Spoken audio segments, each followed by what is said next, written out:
forward. So I'm Lisa. I'm the executive director of the Alliance. And then Aurora, if you could introduce yourself, please. Yes, good evening, everyone. Thank you for joining us tonight. I am Aurora Corona. I'm a board member of the Los Angeles Neighborhood Council Sustainability Alliance. I'm also secretary of the Pico Union Neighborhood Council and the chair of the Quality of Life for that neighborhood council. Thank you. And Alex.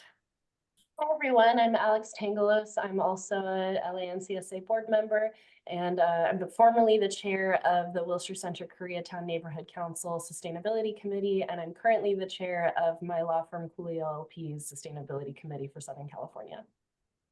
And Muriel. Hello. So Lisa mentioned that there's going to be a vote. Just if you notice your name is changed, it's me. So let me change your name. Don't change it back, so I could keep track of all the voting members. And we might or might not have a couple of votes tonight. I don't know if we'll have time. We're going to try to have a couple of votes. Might or might not happen. Muriel, I'll just go ahead. Is it cool if I still change it just in case? Yeah, I think just in case. That's ambitious. We have a lot to tackle tonight, but yeah, thank you. Please do go ahead and change it just in case. Thank you. So sorry. My name is Mariel Nakar. I'm a LA-NCSA steering board member. I'm the chair of the transportation committee. In the spirit of this meeting, I actually worked on the wildfires. I got this dumb hat. It has like the Palisades on. I don't know if you could see it. Yeah.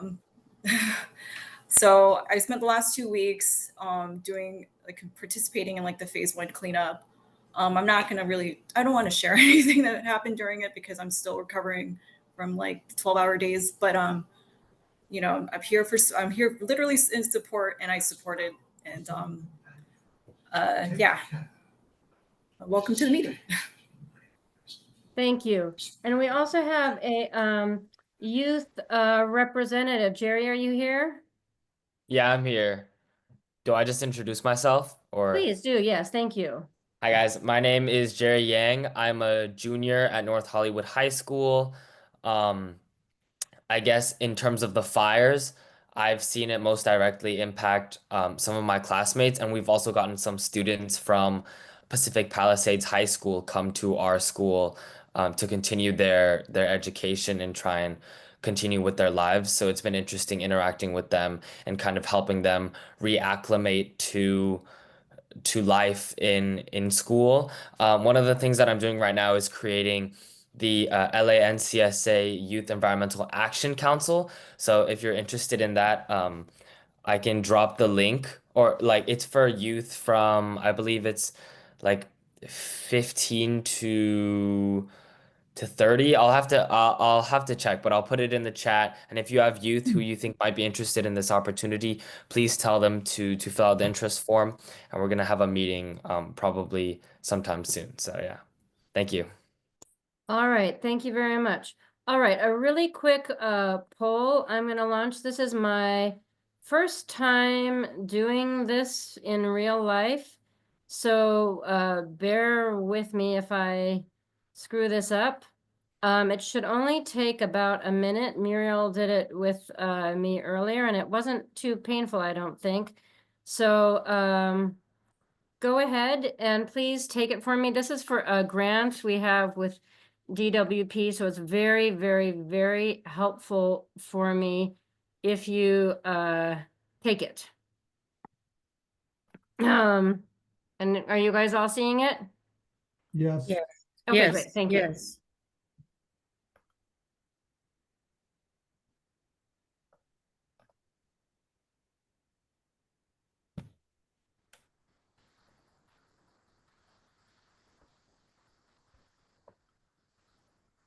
Oh, disappeared. It disappeared? It just disappeared. They disappeared. Yeah, mine's too, Lisa. The three There it goes. Wait. three questions or more? Oh, I don't know why it disappeared. That's unfortunate. I just relaunched the poll, so it should be back for everybody. Oh, you did it. Okay, thank you. I Okay. didn't end the poll, but I Co-host. relaunched it, so hopefully everyone can see it and get the QR code to answer it again. I got it. Thank you, Alex.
Did somebody say you're having difficulty answering the questions?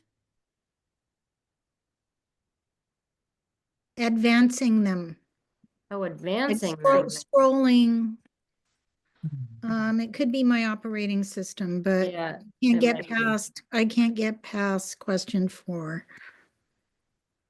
So I won't be able Yeah. to, I won't be able to submit. There's Okay, a I'm sorry about scroll that. bar on the right-hand side, but maybe it doesn't work. If you skip a question without noticing, it won't let you submit. So check. Yeah, some of them are required. Okay, it's moving now. Okay, thank you, Julie. I appreciate that. Thank you. Hi, Polly. Nice to see you.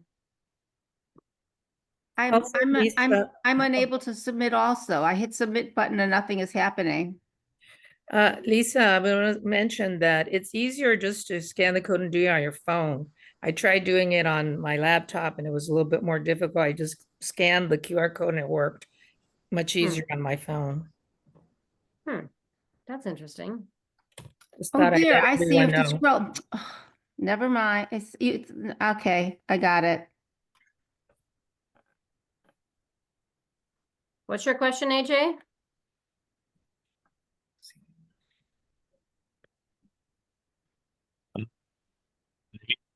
We submit, are you able to see the results in real time? Yes. Well, yeah, when we're done, we can do that. Except for the ones that you type in. The Zoom version doesn't let you do that. You can't see those, but you Okay. can see the rest of them. Okay, because I just want to make sure the, mine are going through if I hit submit. Okay, some people are wrapping up. Yeah, it shouldn't be too painful. I think for anyone who's still having a problem, it was user error on my end. I hit submit without scrolling down, thinking it was going to give me another 3 questions and so I on. thought so. I thought so too. It's Yeah. yeah. So it sounds You mean like you had to scroll down? Is that what you're saying, Mindy? Yeah, Yes. it's confusing a little It is bit, Lisa, because confusing. submit is at the bottom of the first, I think, 3 or 4 questions. So it was just natural to click submit and thought it was going to bring me to the Yes. next set. Then I Oh. realized that I had to scroll down. Oh, I So see. Okay, it's that's user helpful. error. You didn't do anything wrong. Got it. Yeah.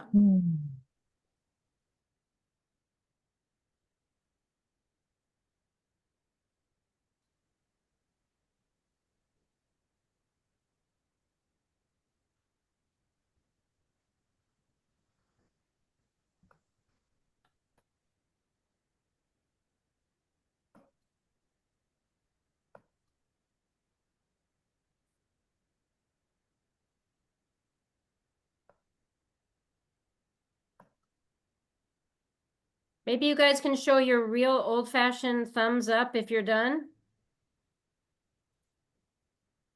Okay. I'm gonna try to move this little thing.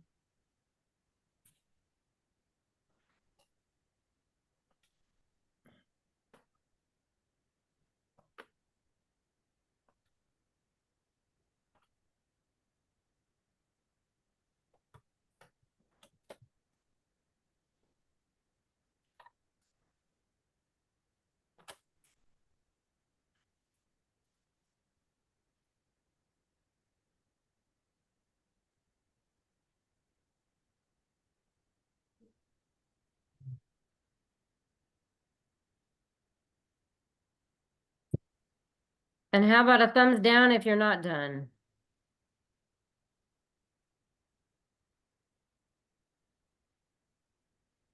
Okay, Alex, do you think everybody's done? I think let's go ahead and end it. You don't know how badly I need these surveys. You have a different sense of this than I do. Okay. All right. Can you end it for me? Or should I can wait? Do I know that? Why can't I tell? Oh, maybe you started it because, okay. All right, 46 out of 67. That's not great, but I'll take it. All right. Oh, are you sharing the results? Yeah. All right, zip code. Those are not very interesting. But, and these neither, okay, can we scroll down? So is everybody, can everybody scroll down to see? Okay, we've got, looks like most people are homeowners, but we have a pretty good chunk of renters as well. Most people are, it looks like, are on gas. But a lot of people are electric. That's really interesting. Some people don't know. Okay, this is helpful. This is very helpful to see, especially going into this conversation tonight. Okay, that's very helpful for me. Okay, thank you. Okay. And we'll have another much faster one at the end of the evening, so you know. All right, and I would also like to recognize that we have DWP Commissioner Nurit Katz here this evening, so I just wanted to thank her for being here. Thank you for organizing. Glad to be here. Yeah, and DWP is on track to get us all electric or close to all electric by 2035, so everybody knows. So this is one of the really important goals of Department of Water and Power, and they are the organization for whom I had this grant that for whom I'm doing this poll. I want to introduce, and if I don't remember who's helping me do this, but I think Aurora is the one who's helping me spotlight Valeria Serna-Rodarte and David Rosenstein. They are both steering board members, or if that's the right term, with Rebuild Palisades, a really important organization before the fires and an even more important organization now. I have worked with them for many years, and I reached out to them. Well, I mean, I've been working very closely with Valeria, so anyway, she and I have cried a couple times together since the fires. And I've gotten to know David since the fires, and I'm so happy to have both of them here tonight to help set the tone for the meeting tonight and to talk a little bit about their organization. And I'm just going to ask them to say a few words now, but then as we talk about our topics tonight, I'm going to ask them to chime in and be a voice, sort of a thread throughout the conversations tonight, if that makes sense. So I'm going to give Valeria and David the floor, either one of you, whoever wants to speak first. So, because I think it's really important as we have these conversations that the voices of stakeholders from the Palisades are front and center. So I'm going to shut up and give you guys the floor. Lisa, thank you. Can everybody hear me okay? Yes. Awesome. Wonderful. Thank you. My name is Valeria Serna. As Lisa stated, we've prayed together. I'm part of Rebuild Palisades. I'm part of the Pacific Palisades Forestry Committee. I'm also on part of the Pacific Palisades Community Council. And, you know, we have, you know, these past several weeks, this past month has been a tragedy that we could never have imagined.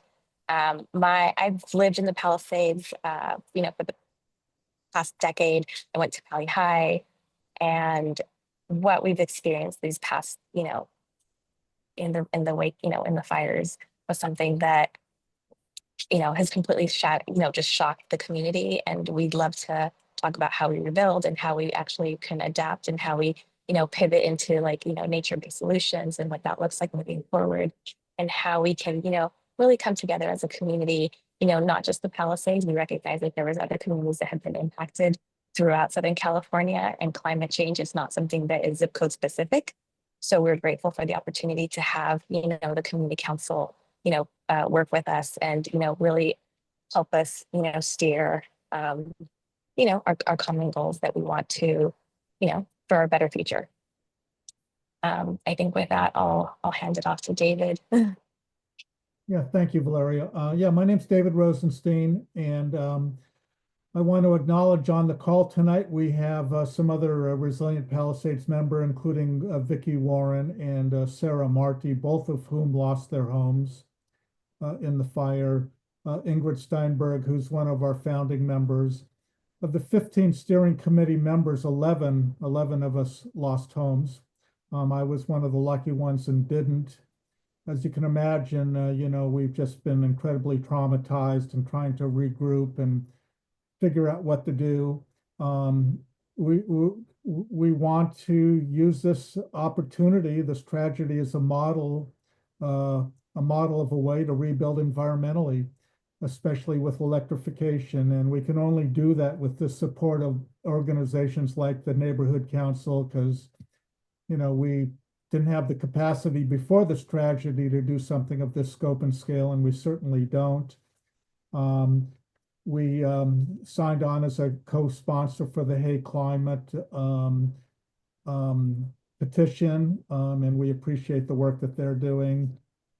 We also want to acknowledge, I think we're going to have Senator Allen on in a little while. He reintroduced polluters pay in this last week. He's a co-sponsor of that legislation, which is going to be critically important, not just for the Palisades, but for the whole state, to deal with climate tragedies of this type.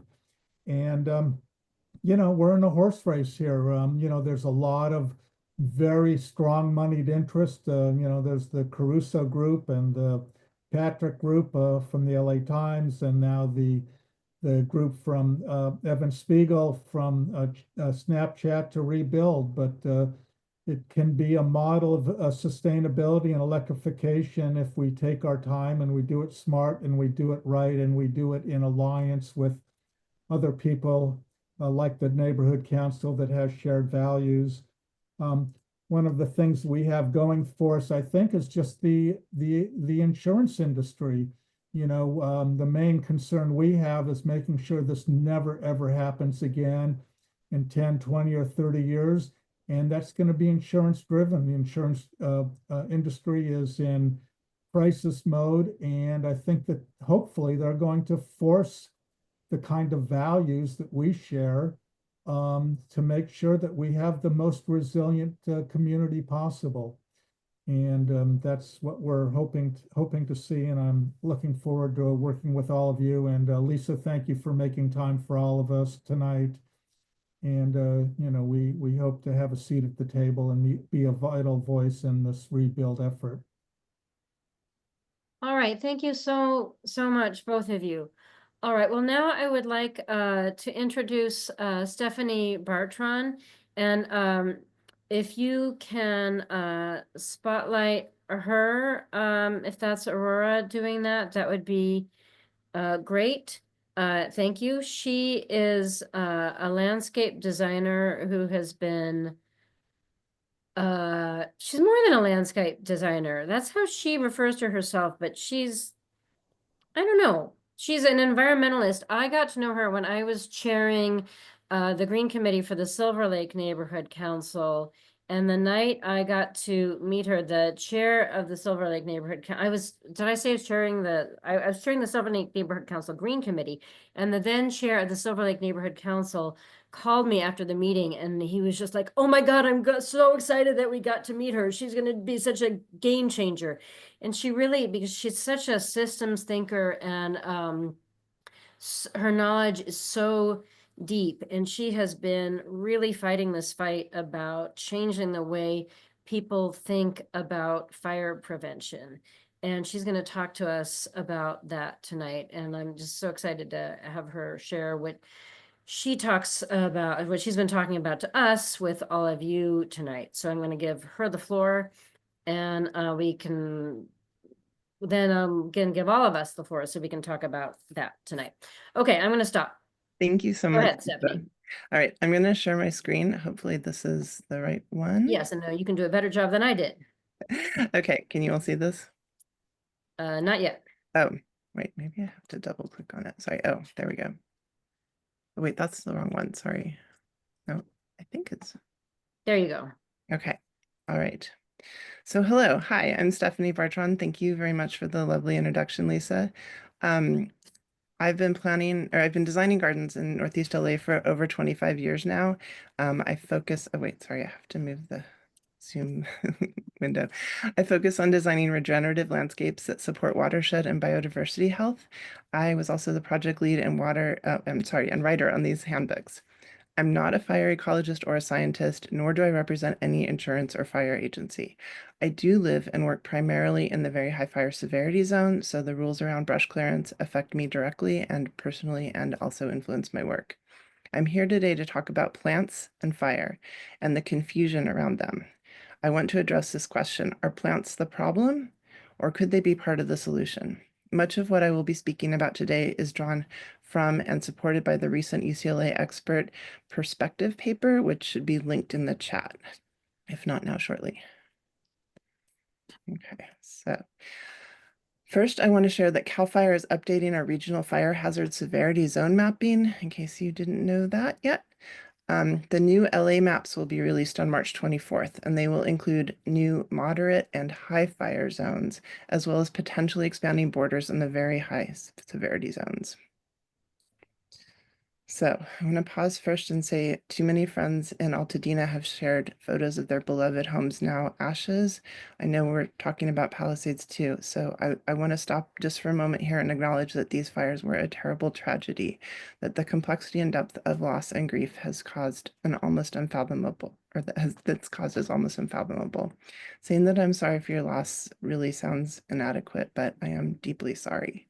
And I'm also here to help with both the healing and with future prevention, hopefully. So, as the fire still burned, there was a lot of talk about brush clearance and how we need to clear more of it. This photo shows what that looks like. You can see the line between the annually cleared areas and the chaparral and sage beyond that. This is looking down from the Getty Center towards downtown. So, and this is the LAFD annual mailer that's sent to all the property owners in the very high fire severity zone with a list of requirements. This informs landscape maintenance throughout our city. In springtime, as our annual rainy season comes to a close, the weed whackers come out and they start to clear our hillsides. And this is what that looks like. This is just down the street from my house in Silver Lake. As the brush clearance crews were packing up, I took this photo. So as people, after the fires, this is in Altadena, as people came back to their burned neighborhoods, they started noticing that the urban brush and the trees didn't all burn. Conspiracy theories started spreading. This is Christmas Tree Lane with the National Guard standing by, and this is down the road, a white fence with green grass, blooming birds of paradise and the magnolia tree. Palms and pine trees are still singed, but they're green and still standing, but none of the surrounding houses are. Maybe the plants aren't the problem. So let's look at other fires. So in August of 2023, Maui had terrible, terrible, devastating wildfires. Also in Joshua Tree, also that month. Both of these fires were fueled by invasive grasses, not by brush. Invasive grasses are here too. So arson grass or fountain grass grows, it covers our hillsides and it pops up unplanted in our sidewalks and gardens. It's pretty, so people often leave it to grow and spread. Fan palms and pampas grass also thrive here and plant themselves when nobody is looking. There's other hazardous invasive plants here too, especially black mustard. The yellow super bloom in spring is fire fuel by August. This is at Debs Park. My son, who's 6'5", is standing there for scale. From the Cal IPC website, the spread of black mustard can increase the frequency of fires in chaparral and coastal sage scrub, changing these plant communities to annual grassland. So maybe brush clearance is part of the problem? It has made our city hillsides more flammable through type conversion to invasive flammable grasses and weeds. This is also increases erosion and desertification. And with fewer trees and shrubs actively cooling the air, it's hotter and drier here now too. So erosion is a big problem, especially the mudslides after the fire. In both of these photos, notice that the slides happen between the trees where there's no roots to hold the soil. So invasive weeds and grasses are bad, but isn't the brush dangerous and flammable too? Isn't that why the Getty Center cleared all of it? Our native plants are misunderstood. We live in oak woodland, coastal sage scrub, and chaparral plant communities. The Chaparral Institute has great scientific information about all of this and about the myths and the facts on this. So if not brush clearance, then what? Let's stop calling it brush clearance because we want to clear the hazardous weeds and grass, not the brush. Let's call it firescaping maybe. So what does that mean? Fire-resilient landscapes or firescaping need to address the different ways that fire spreads. Forest fires on the right here spread underground and on the forest floor or the surface, burning through plants and debris, and also through the crowns of trees. It's different here though. Ground fires here are uncommon.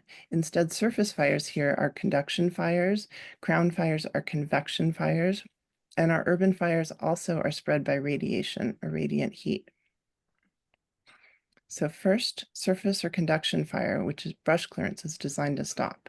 Our fire season is usually over by January because the winter rains in November or December start, and they've rehydrated our native plants, making them less prone to ignition. This year, though, the rains were late and the winds came first when everything was still flammable.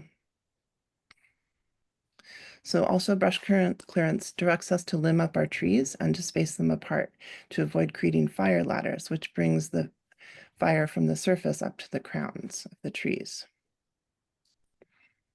So these convection or crown fires then burn at the top of the forest or here on our canyon hillsides. So in the recent fires, there were 80+ mph winds and they carried flying embers up to 2 miles through the air. These embers rain down on trees and onto and into houses. So we also have radiant heat. So once a structure starts to burn, radiant heat is sent out in all directions. Nearby cars, homes, and other structures can be ignited by this heat, especially as it travels through thin windows and ignites interior furniture. To address these different types of fire spreading, new best management practices have been developed. AB 3074 was passed in 2020, and it directed CAL FIRE and local agencies to roll out these new rules. Sustainable Defensible Face is a great resource for more info on these, and I think that link should be in the chat too. Briefly, these rules, these new BMPs are first house hardening, then the new defensible space zones, and also a very different discussion about plants and their maintenance. Insurance companies are already starting to require these. So also AB 38 has passed in 2021, and that requires properties in the very high fire severity zone to be inspected for fire vulnerabilities before they're sold. So first, home hardening. So this can prevent home ignition from all sources. It can protect from convection, from flying embers entering your roof through vents or getting caught under your eaves. It can protect from the radiant fires, heat from an adjacent burning house passing through your window glass. Also, fire-rated siding, roofing, and decking can protect from surface fires. Around your house now are the defensible space zones. These are from CAL FIRE. So first is zone 0. This is the ember-free zone, which is 5 feet around your house. It prohibits flammable materials, wood piles, dead plants, flammable debris, etc., and it protects from all fire sources. Around that is zone 1, which is the 30-foot protection zone. This allows hydrated, well-maintained plants, shrubs, and trees, specifically including native plants and excluding hazardous plants. This can catch and reduce embers and slow and stop ground fires. Beyond that, we have the zone 2, which is different, 100 to 200 feet. It depends on the property and the hillside. So this is a reduced fuel zone. So it also limits ember, radiant, and ground fire spread. Tall trees in this zone, if they're maintained and well hydrated, can act as wind and fire breaks. So rethinking our relationship with vegetation. First, we're getting rid of hazardous vegetation. It can't be in zone 0 or zone 1. It can't be within 30 feet of your house. So this includes giant cane or arundo and some palm trees, the arson grass, the other things that I showed earlier. So they have to be removed from zone 1. If they're left in zone 3 or zone 2, sorry, then they have to be maintained and hydrated. What we can have is native plants and fire-resistant plants and healthy hydrated plants. So this includes trees and shrubs, hydrated responsibly and maintained. No plants are fireproof, but many of our native plants are fire-resistant, especially our oak trees. So finally, as communities, we can work beyond our garden edges to restore habitat and make our gardens and our regions less flammable. We can remove invasive plants, restore our native plant communities, and restore the watersheds that support and hydrate them. Also, we can protect and plant native trees, which effectively hold moisture in their leaves so they can catch and dampen embers. Can we model wind patterns and plant fire breaks along the streets to catch and stop embers? Can plants, including brush and trees, and especially native plants, be part of the solution? I'd like to say yes. I think windbreaks could redirect winds over our houses. Evergreen oaks may singe, but if they're well hydrated, they shouldn't alight in crown fires. A 30-foot tall windbreak, ideally as a solid line of street trees, could then protect the houses behind it for 300 feet, where winds would meet another row on the next block over and again rise. A mature coast live oak can grow up to 70 feet tall, as can the endangered Pasadena oak, protecting 2 blocks, maybe keeping embers aloft until they burn out. So I'd like to close with this. My family escaped the smoke and visited the redwoods in Humboldt, where I saw these massive trunks gutted by fire, but standing strong as nurse trees. Some were resprouting, others were supporting lichen, ferns, and huckleberries. I hope these can inspire us and lead us towards a more resilient, regenerative, and supportive future. Thank you. Wonderful. Thank you so much. I would love to now hear from Valeria and or David. Any reactions, thoughts about that presentation? Yeah, I thought it was excellent. And I manage properties. I don't know if I actually explicitly said that in Pacific Palisades. A lot of the homes that I manage, I've actually experienced firsthand what the quote unquote brush clearance and removing of any vegetation does. One of the homes that I managed that we had in 2019 removed everything. Did not have a fire break, did actually not have any ember catchers. And unfortunately, while other homes that did have vegetation, well hydrated garden, those tend, and there's multiple factors, but the importance of having well-maintained vegetation, limbed up trees, providing that native vegetation that helps with biodiversity as well as watershed, and provides therapy is really for the coastal sage scrub, the chaparral, this community that is a very narrow community that we have in Southern California. So it's very important. So thank you for putting that together, Stephanie. Thank you. It's very excellent. Thank you. Let's love our oak trees. Absolutely. Yeah, we've actually, at the moment right now, just something that's really important to highlight is that the trees, as you stated, are not the problem. The trees are part of the solution. We have to protect our trees. There's unfortunately a lot of trees that have been, hurt and harmed in the fire. But if you actually look into them, they're slightly singed, but they're still resilient and they're holding, strong amounts of water, which is actually what's which, as you said, created that vortex for them to kind of have the embers fly over. And that's what greater defendable space, what greater protection insurance we should be considering planting more, climate adaptive, California native specific when possible vegetation, especially in the WUI, these areas that we have that are already, a diminishing ecosystem, given all the development, if we can incorporate these types of landscapes that are really beneficial, I think that's, that's worth legacy in many years to come of biodiversity protections and climate adaptation. Thank you. I believe Senator Allen is here, but I do want to give more space for this conversation. Are there any other, so let's take a few more minutes if we can. Aurora, can you remove the spotlight for Stephanie? And if we can see if there are any other folks who want to comment on this really, really, really important topic before we move on to the conversation about electrification. Okay, Diana and Andrea, and then, okay, go ahead, Diana.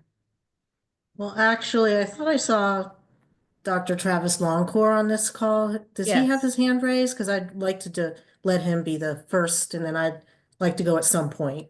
Well, Andrea would be the next, and Travis is here, or Dr. Longcore, but his hand is not raised. Oh, okay. Well, would you, okay. So I'm glad that folks recognize the importance of native vegetation and trees. And as an practicing ecological horticulturalist, I'd love to spend 2 hours talking about that, right? But there's a bit of concern I have with all of this. And it kind of starts with that illustrations that we see, the canned illustrations I see in all these presentations. There's something missing from those illustrations where you saw the house and then all the zones as it goes out, 5 feet, 30 feet, et cetera. What's missing from that illustration is the homes next door that are as close as 5 feet, some closer. Sometimes there's a fence. And what we know is that the zones don't work in our small lots in dense neighborhoods. And so we have to discuss this in a different way.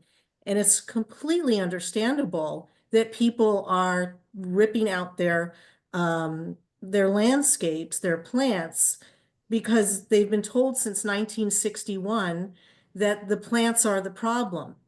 And every year we get those notices, and we've demonized the plants.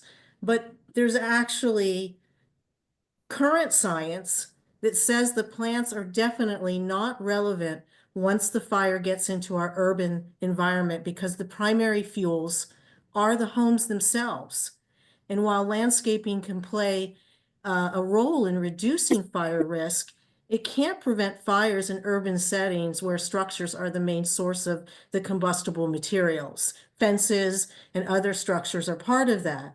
And so I would love to see, Lisa, the NCSA have a follow-up meeting where we talk about what the real threat is. And it has everything to do with density and all the combustible materials that don't have hydration, right? The wood houses. And the reason why this is so important, because of 2 reasons. I'm also in a high fire zone. I had to evacuate. I'm very fortunate that my house is still here. And so I'm just as worried about this as anybody is. But what concerns me is that when we focus so much on the vegetation and we miss the elephant in the room, which are the structures, they're the threat. The growth is the threat in these areas.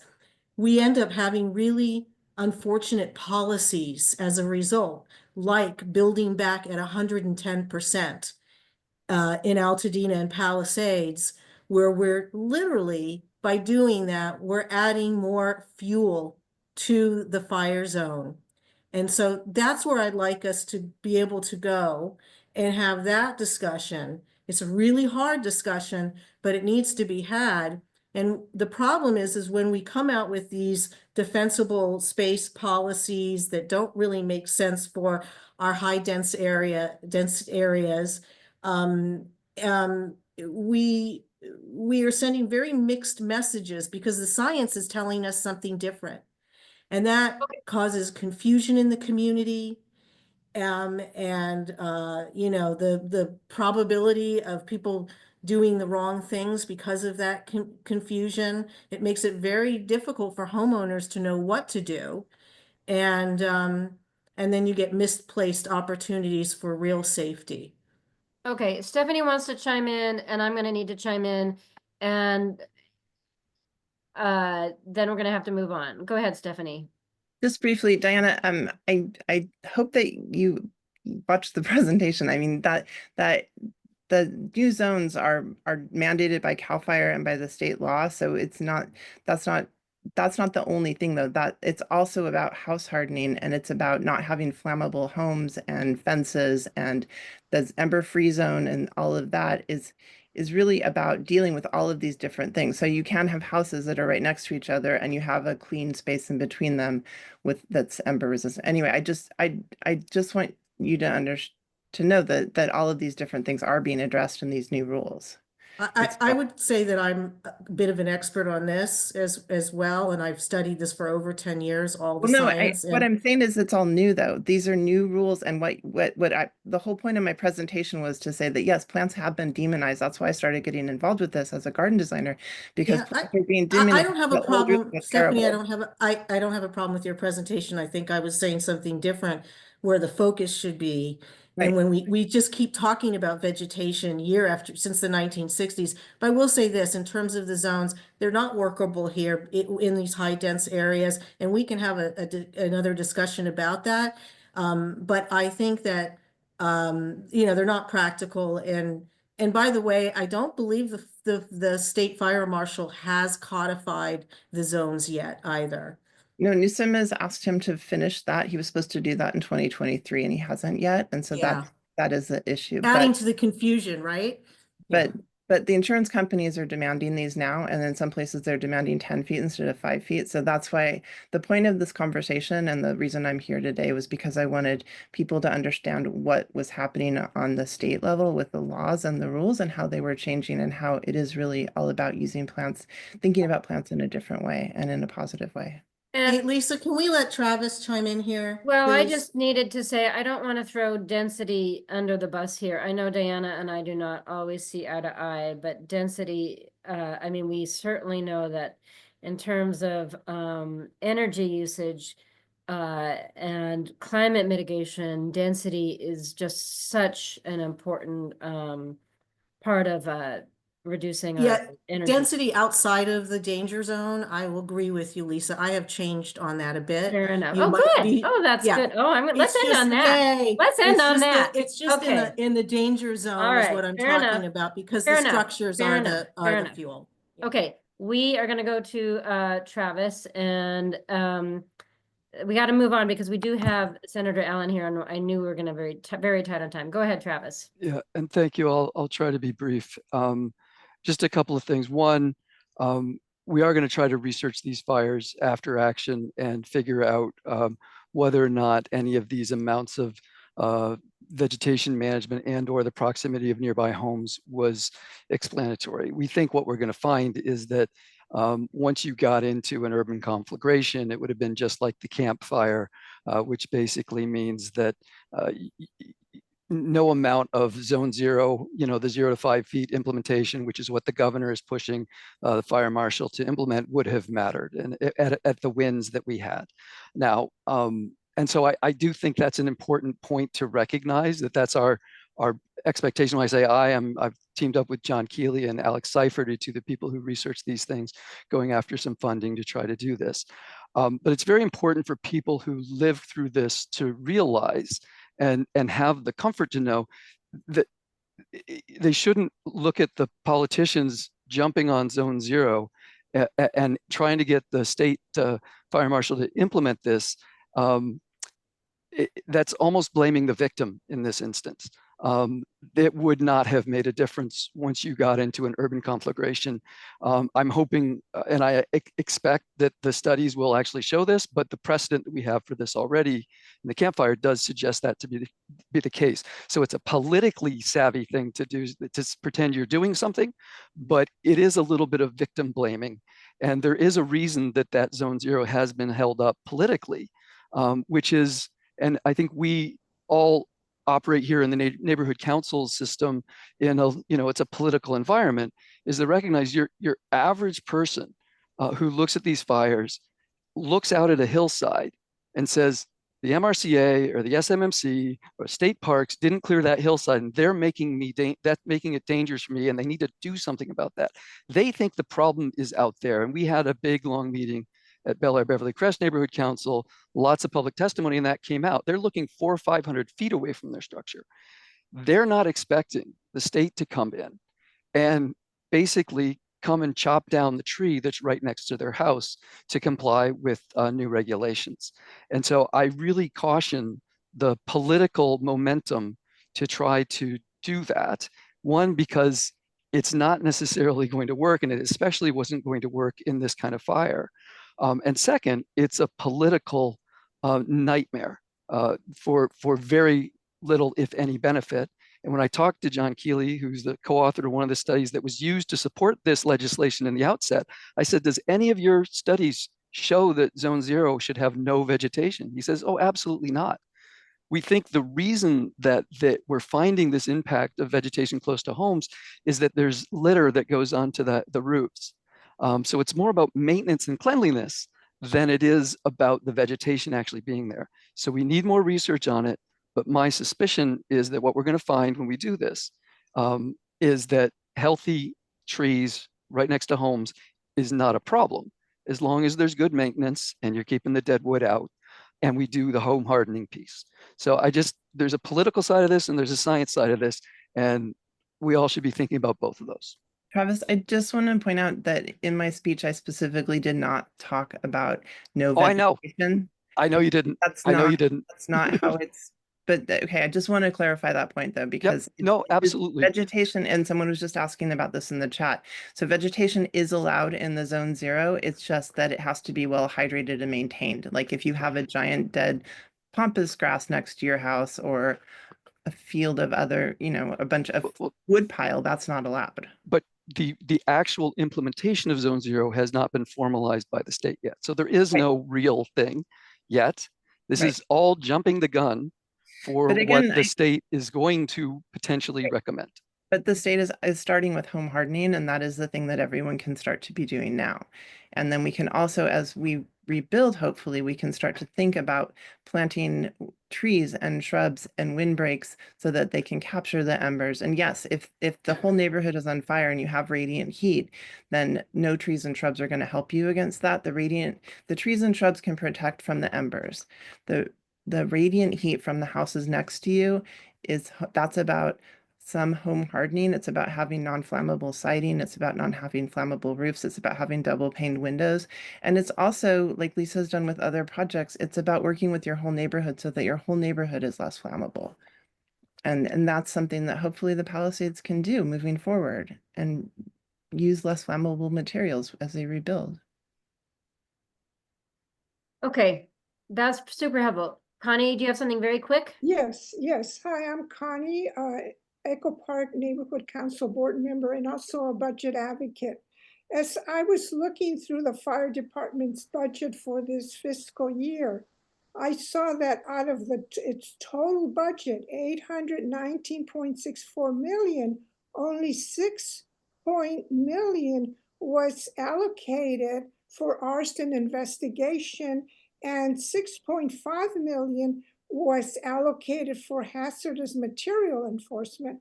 Perhaps we need to revisit these low allocations based on the evidence that we heard here tonight. Thank you. Okay, thank you very much. Okay, I think we are ready. I know this is not enough time for this conversation. I apologize. There's just so much going on in our city and in our country right now. So we must move on to our next very, very, very, and frankly, equally important topic, which is electrification of the Palisades. And I'm very, very excited that Senator Ben Allen has agreed to join us for this conversation. So I'm hoping, Aurora, you can spotlight him. That would be very helpful. I'm going to say a few words by way of introduction. many of us, and many of us on this call, were very concerned about Mayor Bass's executive order, which was doing a few things. And one of the things that she did was waive the electrification ordinance. One of my concerns in the last 6 weeks or so has been that our city leaders are not linking the fires to the climate crisis. And in fact, they are linked. And if you electrify, what you're actually doing is making things faster and cheaper and safer, because gas fuels fires. And also, if we want to bury the power lines, our understanding is that it will be cheaper to not to have to deal with gas lines. And we know that Council Member Tracy Park, for example, really wants to bury the power lines. And since solar will be already required in many of the homes that are rebuilt, it will make even less sense to have gas. And Senator Allen, I learned, has identified a way that we might still be able, that might still allow us to have the Palisades be electric. So I'm hoping that he can tell us all here tonight about his approach and anything else he'd like to talk about. So Senator Allen, I'd love for us all to have the opportunity to hear from you, and then for us all to talk about your thoughts. All right, there we go. Well, thank you so much for asking me to be on and for reaching out to me early in this process to talk about this issue. First of all, let me just say there's a ton of work happening, as I'm sure everybody knows, on the legislative front to respond to the fires. Everything from, I'm doing a bill on tax relief for people who've been impacted that I'm doing with Assessor Prang. I know that the Democratic Club had a big meeting recently with Assessor Prang about the way that we the way that we assess aspects of the way we assess properties, so as to get people some more relief. There's a big bill about expanding protections to homeowners and tenants and mobile home residents in the wake of emergencies that I'm working on with Senator Perez, including a right to return. We're working on some additional bills that will give some additional protections to mobile home residents. I've got a bill that I'm doing to eliminate the list, which would require insurance companies to just pay survivors who have lost everything 100% of the contents coverage without needing a detailed inventory list, because that's become a total a mess for people. We've got our big extended producer responsibility bill on household hazardous waste products. Another bill to expand the working year of firefighters. So a lot happening. And on the legislative side, a lot happening on the cleanup side. I definitely recommend folks check out the story maps that have been put up by the EPA that just give a really good sense of the scope of work conducted at the staging locations and the protections in place to ensure proper handling and transportation and disposal of the debris. But I know we wanted to talk about this issue of electrification, which it's something that we've been looking at as a legislature for quite some time. Dave Min, my buddy from Orange County, who was in the Senate with us and just got elected to the Congress, authored SB 1221 last year, and it opens the door for electrification projects as part of a broader neighborhood decarbonization effort. And the bill did pass.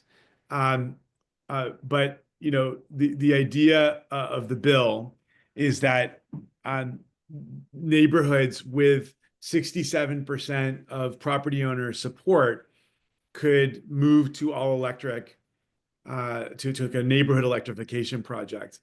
And one of the problems, of course, was that there was a bit of a from Southern California perspective, a bit of poison pill, because the utility has to agree, which is not a big deal up in Northern California, where Pacific Gas and Electric, with all their problems, works with both gas and electric. So from their perspective, there wasn't, there's not they keep the business regardless. Of course, down here in Southern California, at least on the IOU side, we've got Southern California Gas and Southern California Edison. Now, in your case, in most of the Palisades, we're dealing with DWP, and obviously Semper's got a role. So I mean, the question is how would we craft this in a way that could allow for electrification in the Palisades if that's what folks want? I actually think it's an opportunity for Resilient Palisades to take the lead and garner support from the community to push this forward. We did a letter to the PUC. Senator Stern and I did a letter to the Public Utilities Commission just a week or two ago, partly prompted by a meeting that we'd had with the Resilient Palisades, asking the PUC to do a deep dive into this issue. And really, one of the many things that one of the many issues that were raised, of course, is that it could be more expensive to underground electricity when you've got a really substantial gas infrastructure underground, because they, of course, have to work around that infrastructure. We also know that the gas infrastructure exacerbated the ferocity of the fires and certainly made the cleanup more difficult in the immediate aftermath of the fire, because utility folks were running around trying to shut off all the open gas mains. Now, we're also hearing that the underground gas infrastructure is not as damaged as we had thought. So, what does that mean? I mean, they're arguing that that it makes sense for them. They could basically get the underground infrastructure back up and running at a lower cost than had been anticipated. One of our initial concerns was they're just going to get in there and start rebuilding this whole infrastructure, potentially at the cost of hundreds of millions of dollars, and then just charge the ratepayers for that service without proactive action having been taken by the PUC, or at least by those of us who want a more thoughtful approach to this question. So these are some of the things that are swirling right now. We've not gotten a formal response from the PUC yet. But we know they're working on a response, and we brought this up. Actually, the PUC came to the Energy Committee just this last week, and I asked us, I brought up this issue, and they're working on it. So and of course the utility politics are really wild, and the power dynamics are wild up in Sacramento. But again, if this was something that could, I'd like to see us explore this. I think it would be a good idea. And there's a lot of evidence to suggest that this is the right thing for us to do for a lot of reasons, not just for climate and for our environment, but also, the rules that were laid down for requiring them to come in and provide service were laid down in a time when there were there was basic household needs that had no alternative than gas fueling, whether it be stoves or heating, those two primarily, or washing machines. But now, of course, there are good alternatives that exist on the electricity side, with conduction stoves, with heat pumps, with electric dryers and washers. So the times have changed since the formulation of these utility rules that presuppose that the gas company should just is a necessary product for every single homeowner in the state. And so we're asking the PUC to really do a deep dive into this. But I think on the advocacy side and on the community support building side, if this is something that folks on the call are really interested in, we're going to need your engagement in pushing for this. So I'll leave it at that. But again, I'm really happy to answer any question people have on any topic relating to the wildfires or the cleanup, or quite frankly any political issue, including the Senate's legislation. Thank you, David. Yeah, Senator Allen, first of all, thanks again for co-sponsoring polluters pay legislation. Again, we're just thrilled to see that legislation, and we're thrilled to see your name on it, and we appreciate that. Can you be specific about what we can do at this point in time in terms of trying to, move the electrification forward as an organization? Well, yeah, I would say maybe you ought to write a letter. We can send you our letter. I think some your leadership has our letter. But if we have the letter. okay, if you could write a similar one to the PUC, kind of expressing support for our line of questioning, and you can go further. I mean, we anyone who reads it, it's clear that we support this idea, but we were kind of asking it more in an exploratory question type form, and maybe you guys could write something that's stronger to kind of put your support on the record. I would say similarly, you should make a formal ask of Tracy, in her office and the mayor's office, because in the end of the day, it's going to be a city decision. Obviously the PUC and the legislature can have a role in helping to push and influence, but this will largely be a city decision. And so I would certainly encourage you to engage with Tracy's office. I think an op-ed in the LA Times would be a great thing if you could, pull that off. Just try to build up some buzz about what a good idea you think this is. I want to go to Valeria next because, as I said in the beginning, we want to hear from the Palisades, and there's a particular reason I want to do that I will explain momentarily. Valeria.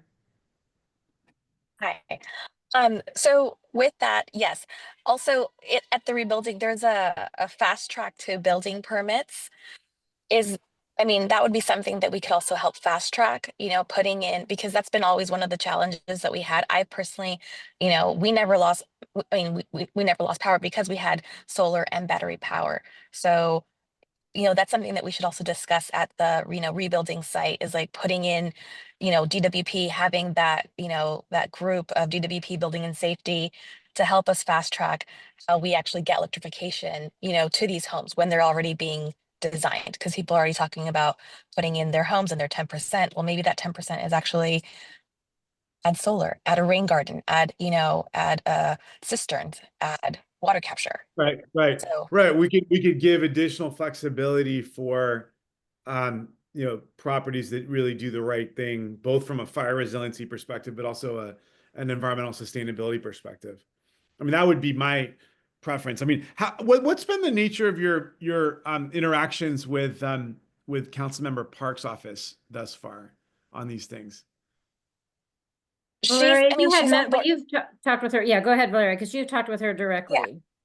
Yeah, she's on board. She's definitely about undergrounding and electrification, but it also has to come from the larger community, and she's also pushing for this at the mayor's office. So she's trying to push for this stuff, but there's other things that are being pushed back. So that's what I'm saying. If at this the fast track building, if we have this streamlined position that, like, hey, you're getting your home hardening, you're getting your permitting, you're getting your plans, because that was also a big issue, that we can also have this electrification component built in, then there's that less of a hindrance that homeowners, which are already boggled with, trying to find all of the departments that can be incorporated into it. So then it makes it, a more user-friendly and a more attainable experience for people, whether you can get solar or a battery or your neighbor, but it will definitely help create this, more resilient electrification grid.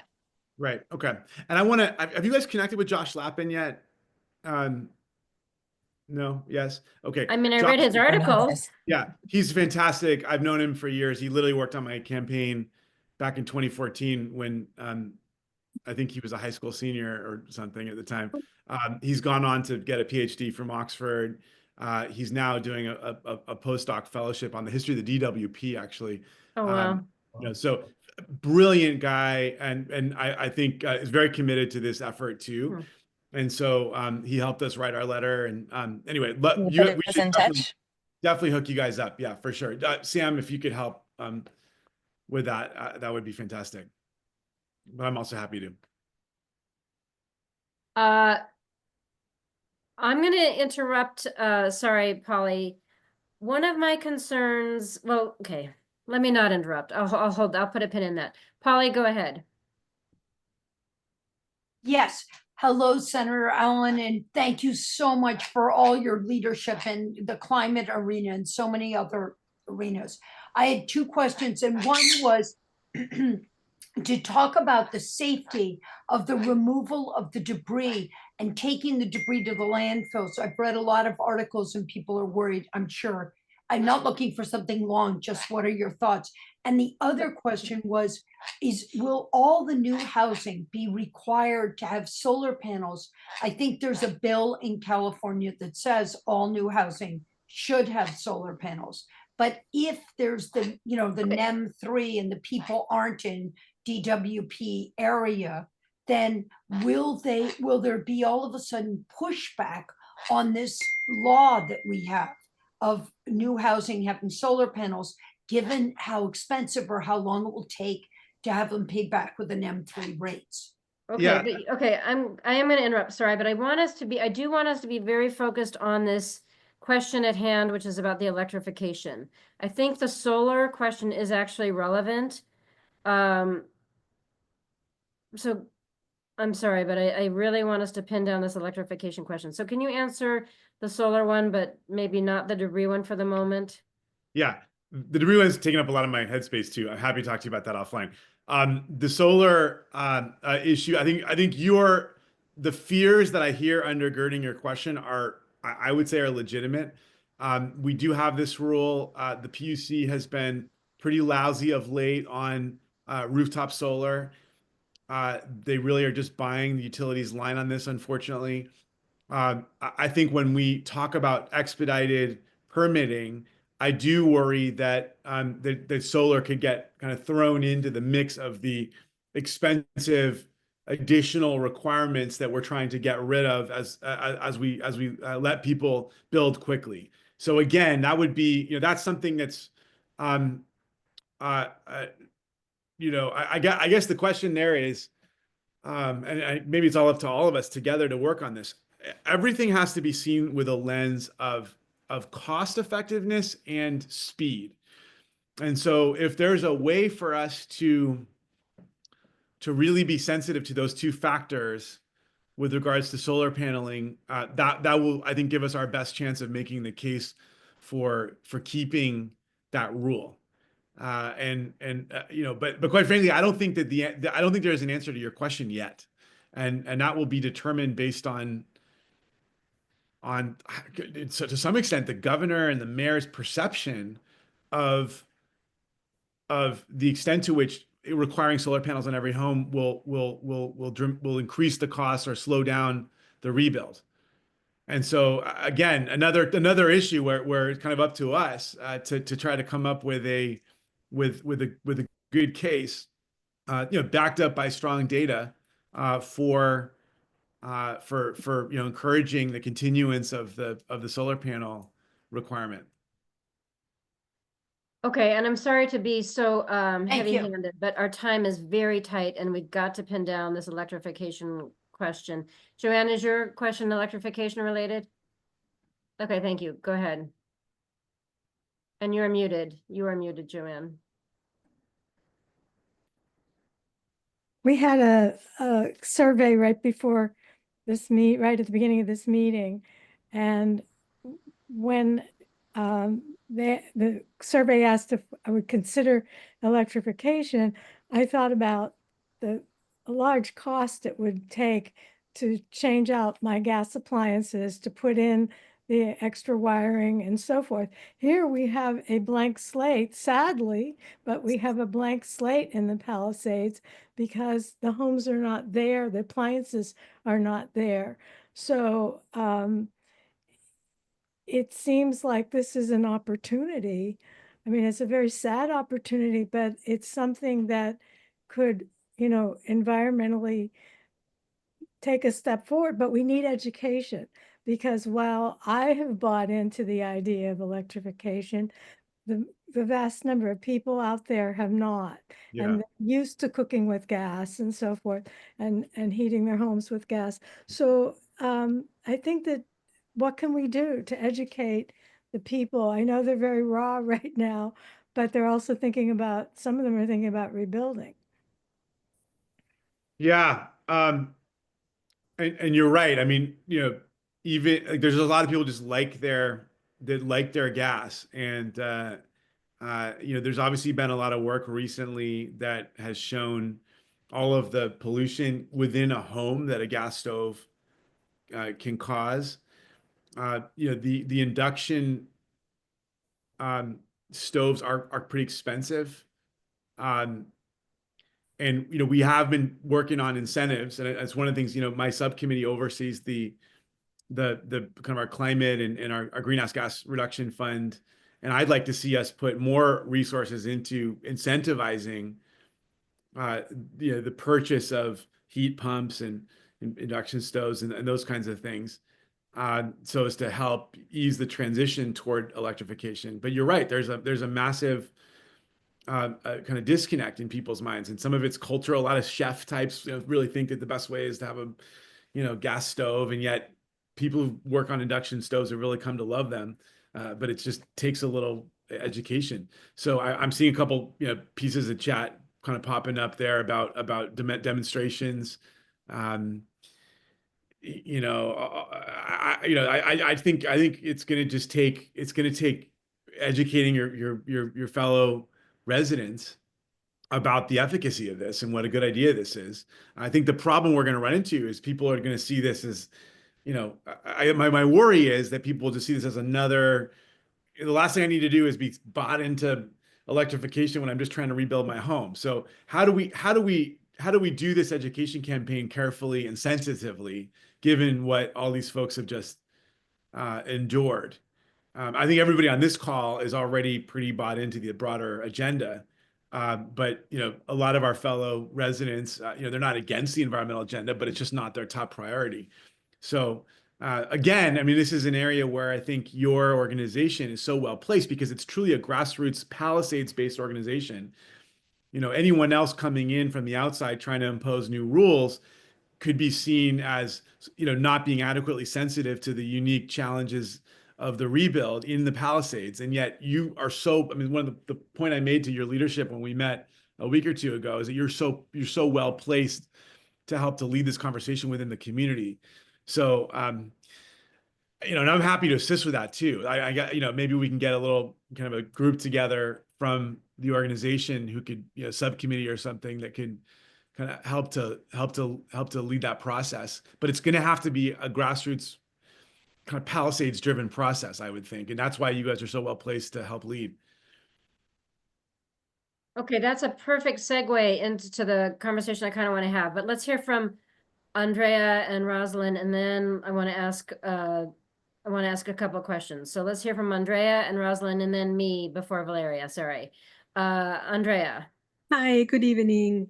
Thank you, Senator, for everything that you have been doing. I know that it's been really hard on everyone, and I personally know a couple of people who lost their homes.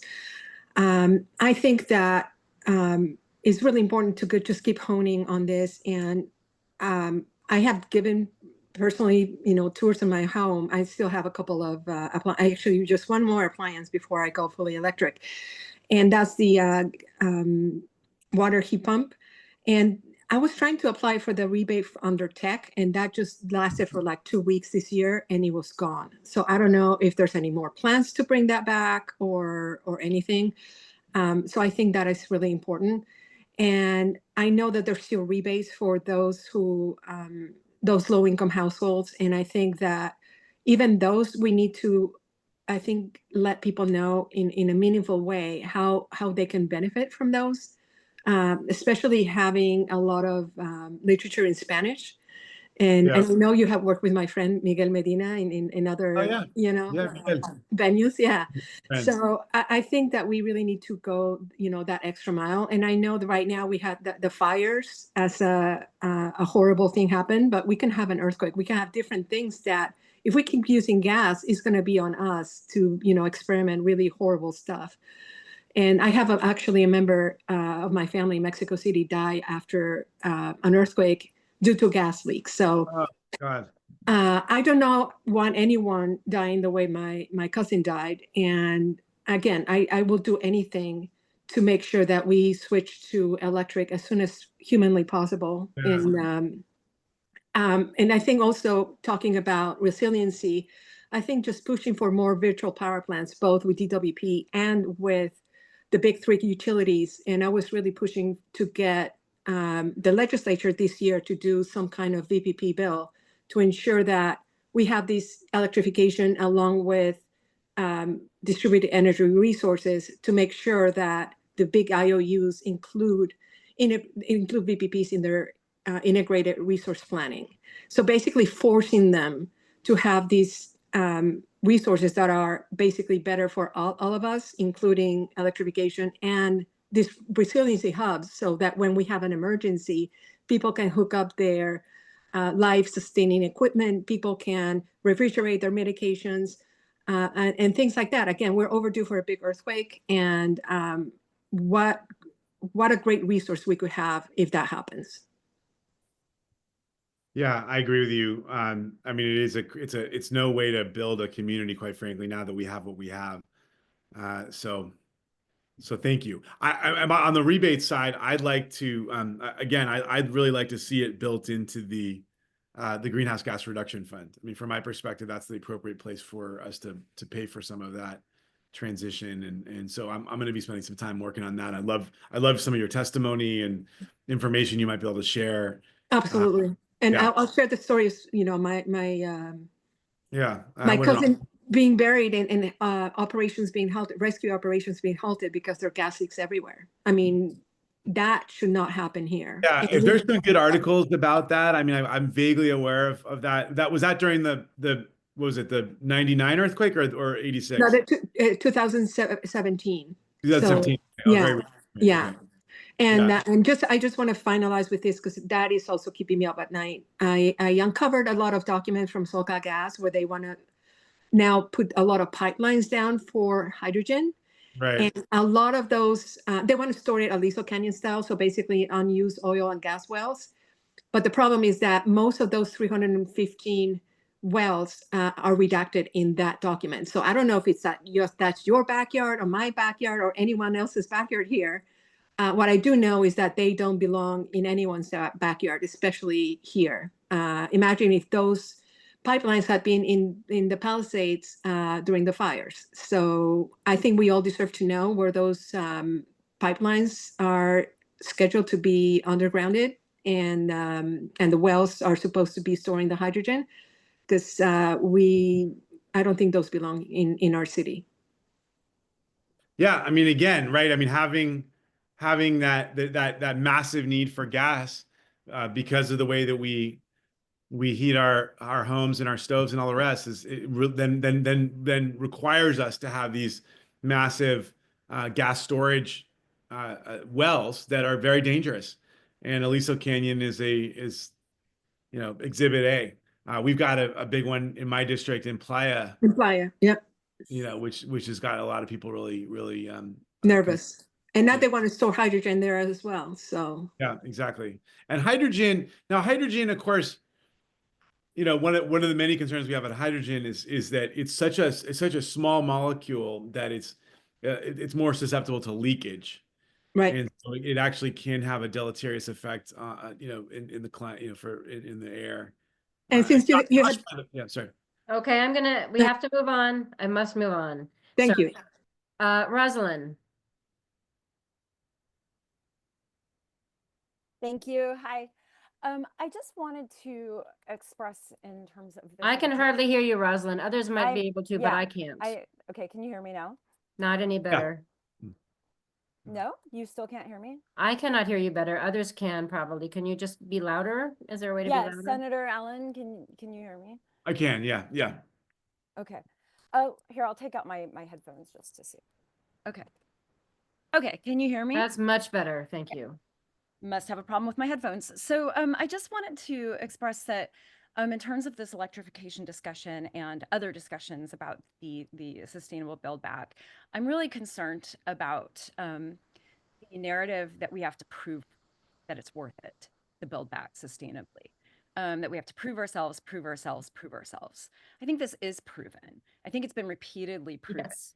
And yet we're being told, prove yourselves again, or we're not going to go with that, which I think puts us in a really bad position And it's a narrative that was, I think part of our concern is that this narrative was pushed by the governor and then by the mayor and repeated by members of the LA County Board of Supervisors from the start, especially with the governor immediately issuing, saying, you know, we're just going to throw those pesky environmental regulations out the window.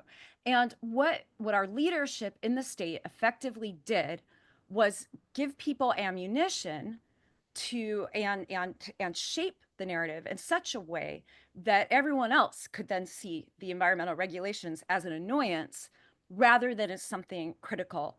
So instead of the narrative being about it is critical that we have the funding to support everybody in building back in a sustainable way so that we have long-term resilience, and that makes us less susceptible to the impacts of future disastrous scenarios, which we know are going to be coming constantly as climate change gets worse every year.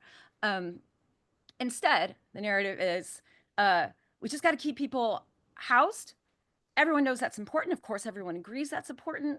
And we're going to really just focus on what we see as barriers and then get rid of those. And so now I think what we need is leadership to reshape that narrative. And what we're not seeing is our elected officials coming together across all levels of government, from our legislator to our governor to our supervisors to the city council members, to say, let's have a conversation with our communities, with expert staff at these levels of government as well on sustainability, to talk about reshaping the narrative and also talk about money and where the money comes from, so that this isn't a burden for us. And so I just wanted to say that I want to see leadership on this, and I want to see innovative leadership. And I think there needs to be recognition that we shouldn't be in the position where we're once again trying to prove ourselves, because we should be past that. Thank you. Wow. Yeah, I don't disagree with you. I mean, I think the fact that the governor, right, who's a generally progressive, pro-environmental guy, so quickly acted in a way that fed into that narrative, just shows that we do need to make our case. Again, I wish that weren't the case, and I agree with you. This is ultimately about pushing and about leadership. But I was certainly disappointed with some of the things that were being said, and I've expressed my perspective to people out there. But we can push it further. I mean, I think part of why we wanted to talk today was to talk about how we can work together to effectuate what you just articulated, which is a better conversation about how to rebuild in a more environmentally friendly way. But clearly there is greater education that needs to happen, even amongst a lot of liberal Democratic elected officials. And you just listed it all out, right? And the governor, the mayor, the board of supervisors, these are all people who we would hope would already have, read and received and internalized the memo. And clearly, they hadn't. So it's up to us, right? I'm happy to help and be a kind of a really intimate part of that process. I know these folks; they're my friends. They're all subject to a lot of political pressures. I think, unfortunately, there are folks that are reading the current political moment nationally and all the successful naysaying and attacks that were, foisted upon the environmental movement by the oil industry and others, that really played into a lot of Donald Trump's appeal. They're I think getting a little more squeamish about being bold with regards to environmental leadership, and I worry about that too. So that's the political moment we find ourselves in, and I think a number of our political leaders are susceptible to some of these dicey narratives. And so you're not wrong. I agree with you. But the question is, how do we reverse that? And I'd like to work with you on it. I mean, I think it's going to take some work. I mean, unfortunately, we're up against not only a lot of, kind of just right-wing voices that are surging in power, but also a lot of very well-financed status quo defenders that are working hand in glove with the fossil fuel industry, that are basically pushing back on all the progress that we've made over the past few decades here in California. They're pushing back hard. I mean, they're advertising at every gas station. They obfuscate and create doubt every time people raise concerns about gas. I mean, you know all this. I mean, this is a concerted misinformation campaign, and it's unfortunately resonating with not only general folks but also elected officials on the Democratic side. So it's a problem we have to kind of face, and then figure out a good strategy for addressing. I mean, another group I think would be good for us to, you to connect with in this effort is environmental voters, California Environmental Voters, which was the former League of Conservation Voters, but they're really probably the foremost organization pushing back on this narrative with funding and with polling and with messaging. And I think it'd be really great for them to connect with you for a good grassroots story from the Palisades that they could utilize. And I know there's so much good energy and knowledge and expertise on this call. That's another organization I'd love to have join you for a strategy session on that very topic in the near future. Okay. I'd love to be a part of. I'd love to help with. And by the way, I also want to say there is a strong group of legislators that are really committed to continuing our environmental progress. It's not a majority necessarily, but it's a strong core. And I know we're all committed to this. The question is, how do we do it most effectively? And we're all working on it. But you're not wrong. I mean, we're up against some major headwinds right now. Let me get very concrete for a minute because we only have a few minutes left. There is Hey Climate put together a letter on a website, and Alex, if you can put that letter in the chat, that would be super helpful. It's called Rebuild LA S.A.F.E, and it's a very, very, very good letter. Resilient Palisades has already endorsed it. We're not going to have time to take a vote on the letter you wrote to the CPUC tonight. And we're not going to have time, I don't think, to take a vote on this letter tonight, although we can do both via email later. Our Energy Committee has already supported both, and our board has already supported both. But my question that I actually wanted to ask you, Senator Allen, and any Palisades stakeholders, residents tonight, is when we met with you, whenever that was, really recently, you did say the same thing you said tonight, which is that you think this effort really has to come from the Palisades. And I am aware that SB 1221 does say that in order for this electrification effort to succeed, you do need 67% of the residents to be bought in, which is a lot. That's 2/3. So this Rebuild LA S.A.F.E effort is not from the Palisades. And the Palisades, I live in Silver Lake. The Palisades, as I understand it, are more conservative, is a more conservative neighborhood than Silver Lake.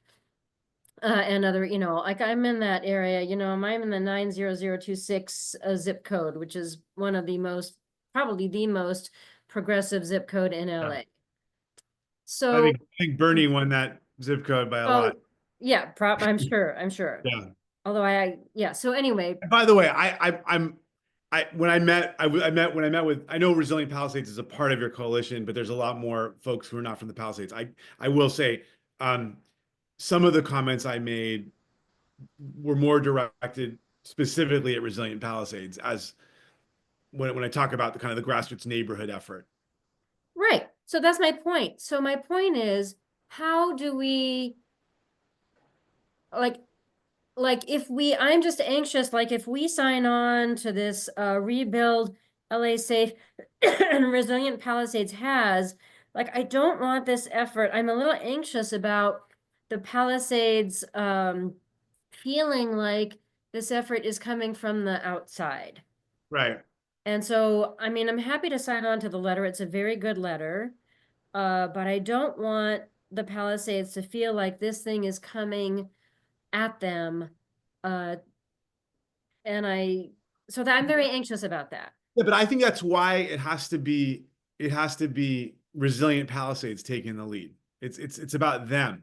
You're backing them up. You're supporting them. You're showing allyship and backup and support. But it's they're taking they're Okay. running with the ball. And I've definitely always deferred to them. So I guess that's okay. That's very clear. And I did I did confer with them before we took our position. So that's simple. Okay, that's very simple. Okay. I think that's all I needed to hear. And so I'd love to hear from any other Palisades, and Valeria, if you wanted, your hand isn't raised anymore, but are there any other Palisades residents here who want to chime in this evening?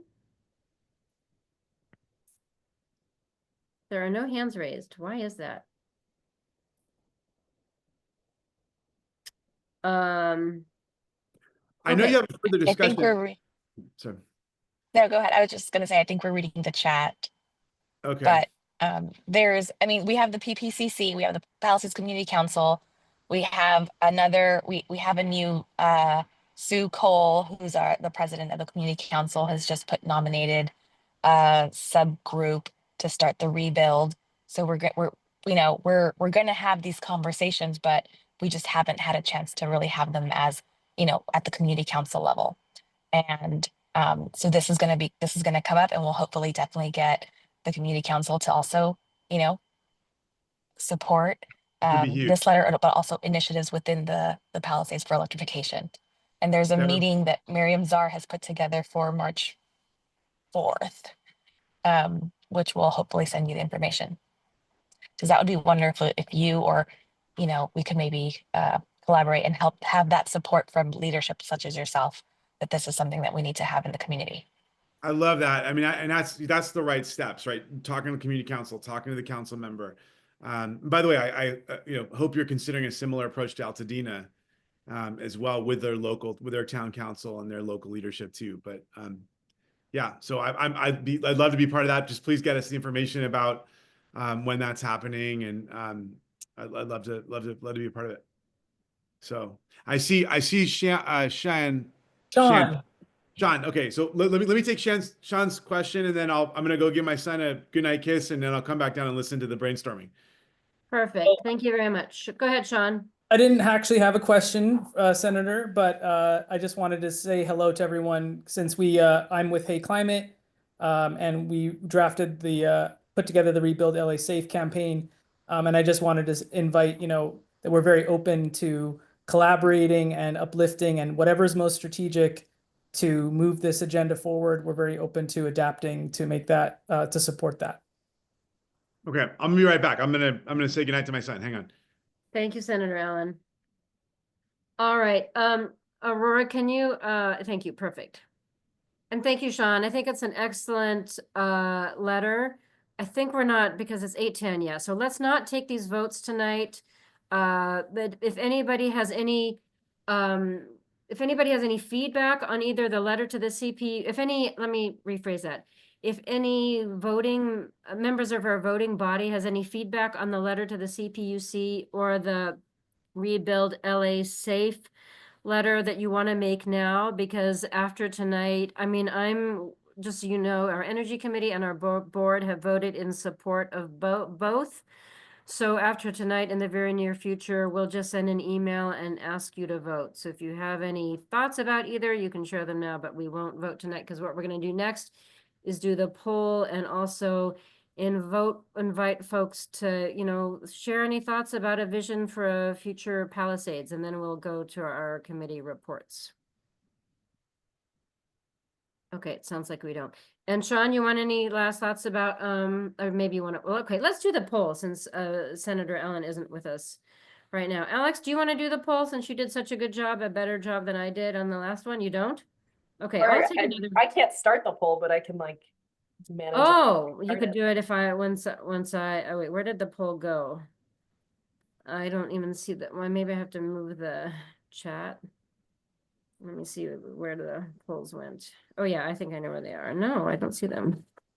Maybe I have to move the chat. Oh yeah, I had to move the chat. Okay. So bear with me. Okay. Okay, this one's way faster than the last one, you guys. It's only 4 questions. Okay, it should have launched.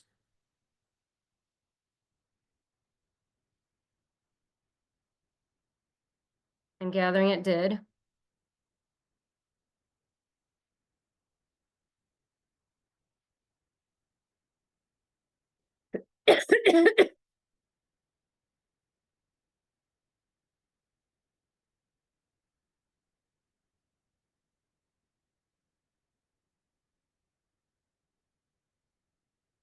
And Alex, I think you can tell how many people have done it because you could last time. We got 2, 3, 4 of 59. Because I do not, I can, oh yeah, now I can see how many. This time I can see it. I couldn't last time. How interesting.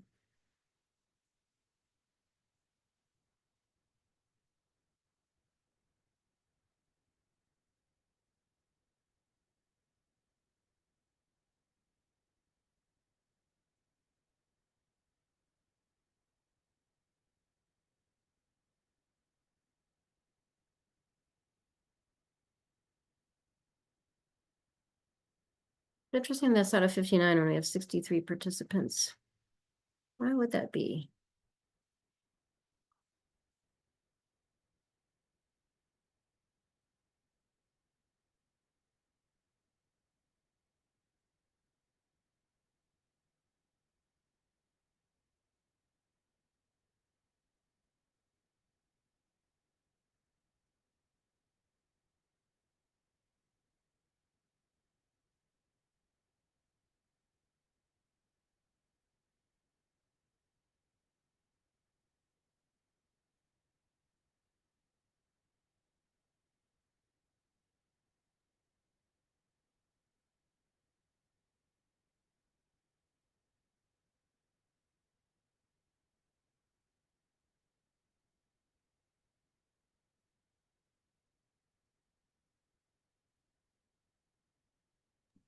I'm hoping that the silence means that everyone who had trouble with the first poll has now figured it out for the second poll. Well, it's so much shorter, that's why. Yeah. Because you don't have to scroll down, I don't think, as my guess, but I don't know because I'm not doing it. Oh, Donna's saying she'd like to make a comment.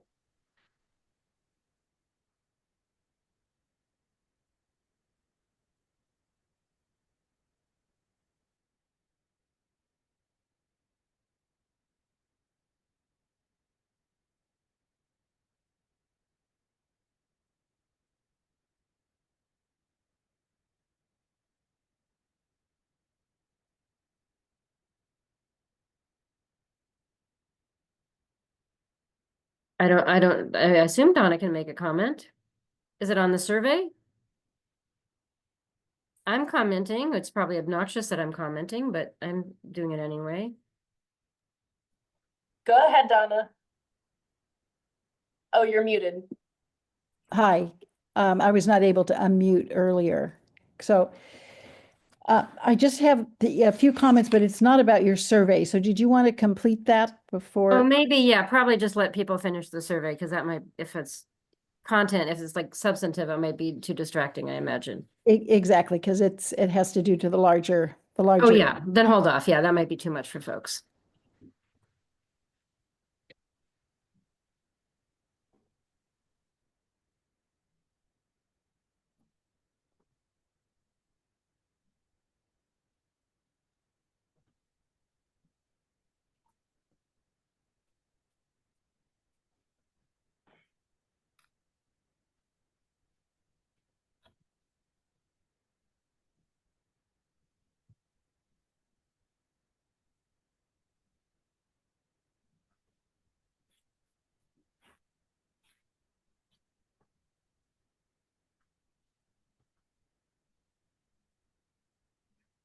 I have a comment. I saw Charles's lawn to habitat, and it reminds me that, you know, there's condos, there's a school. Pali High was already working on electrification and getting solar. We have to figure out where that stands now because it has to be rebuilt. But there's a lot of landlords, you know, there's also, you know, a lot of rentals in the Palisades, as in, you know, other parts of SoCal. So we're talking about individual homeowners, but there's also, you know, condos, apartment buildings, you know, commercial buildings.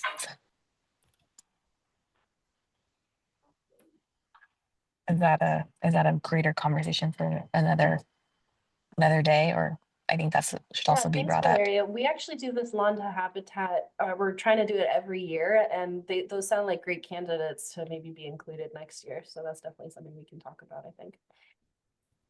Okay, it looks like we're slowing down on the survey, but only I think we have like 25 people haven't done it. Are you guys still working on it? I could really use 25 more surveys.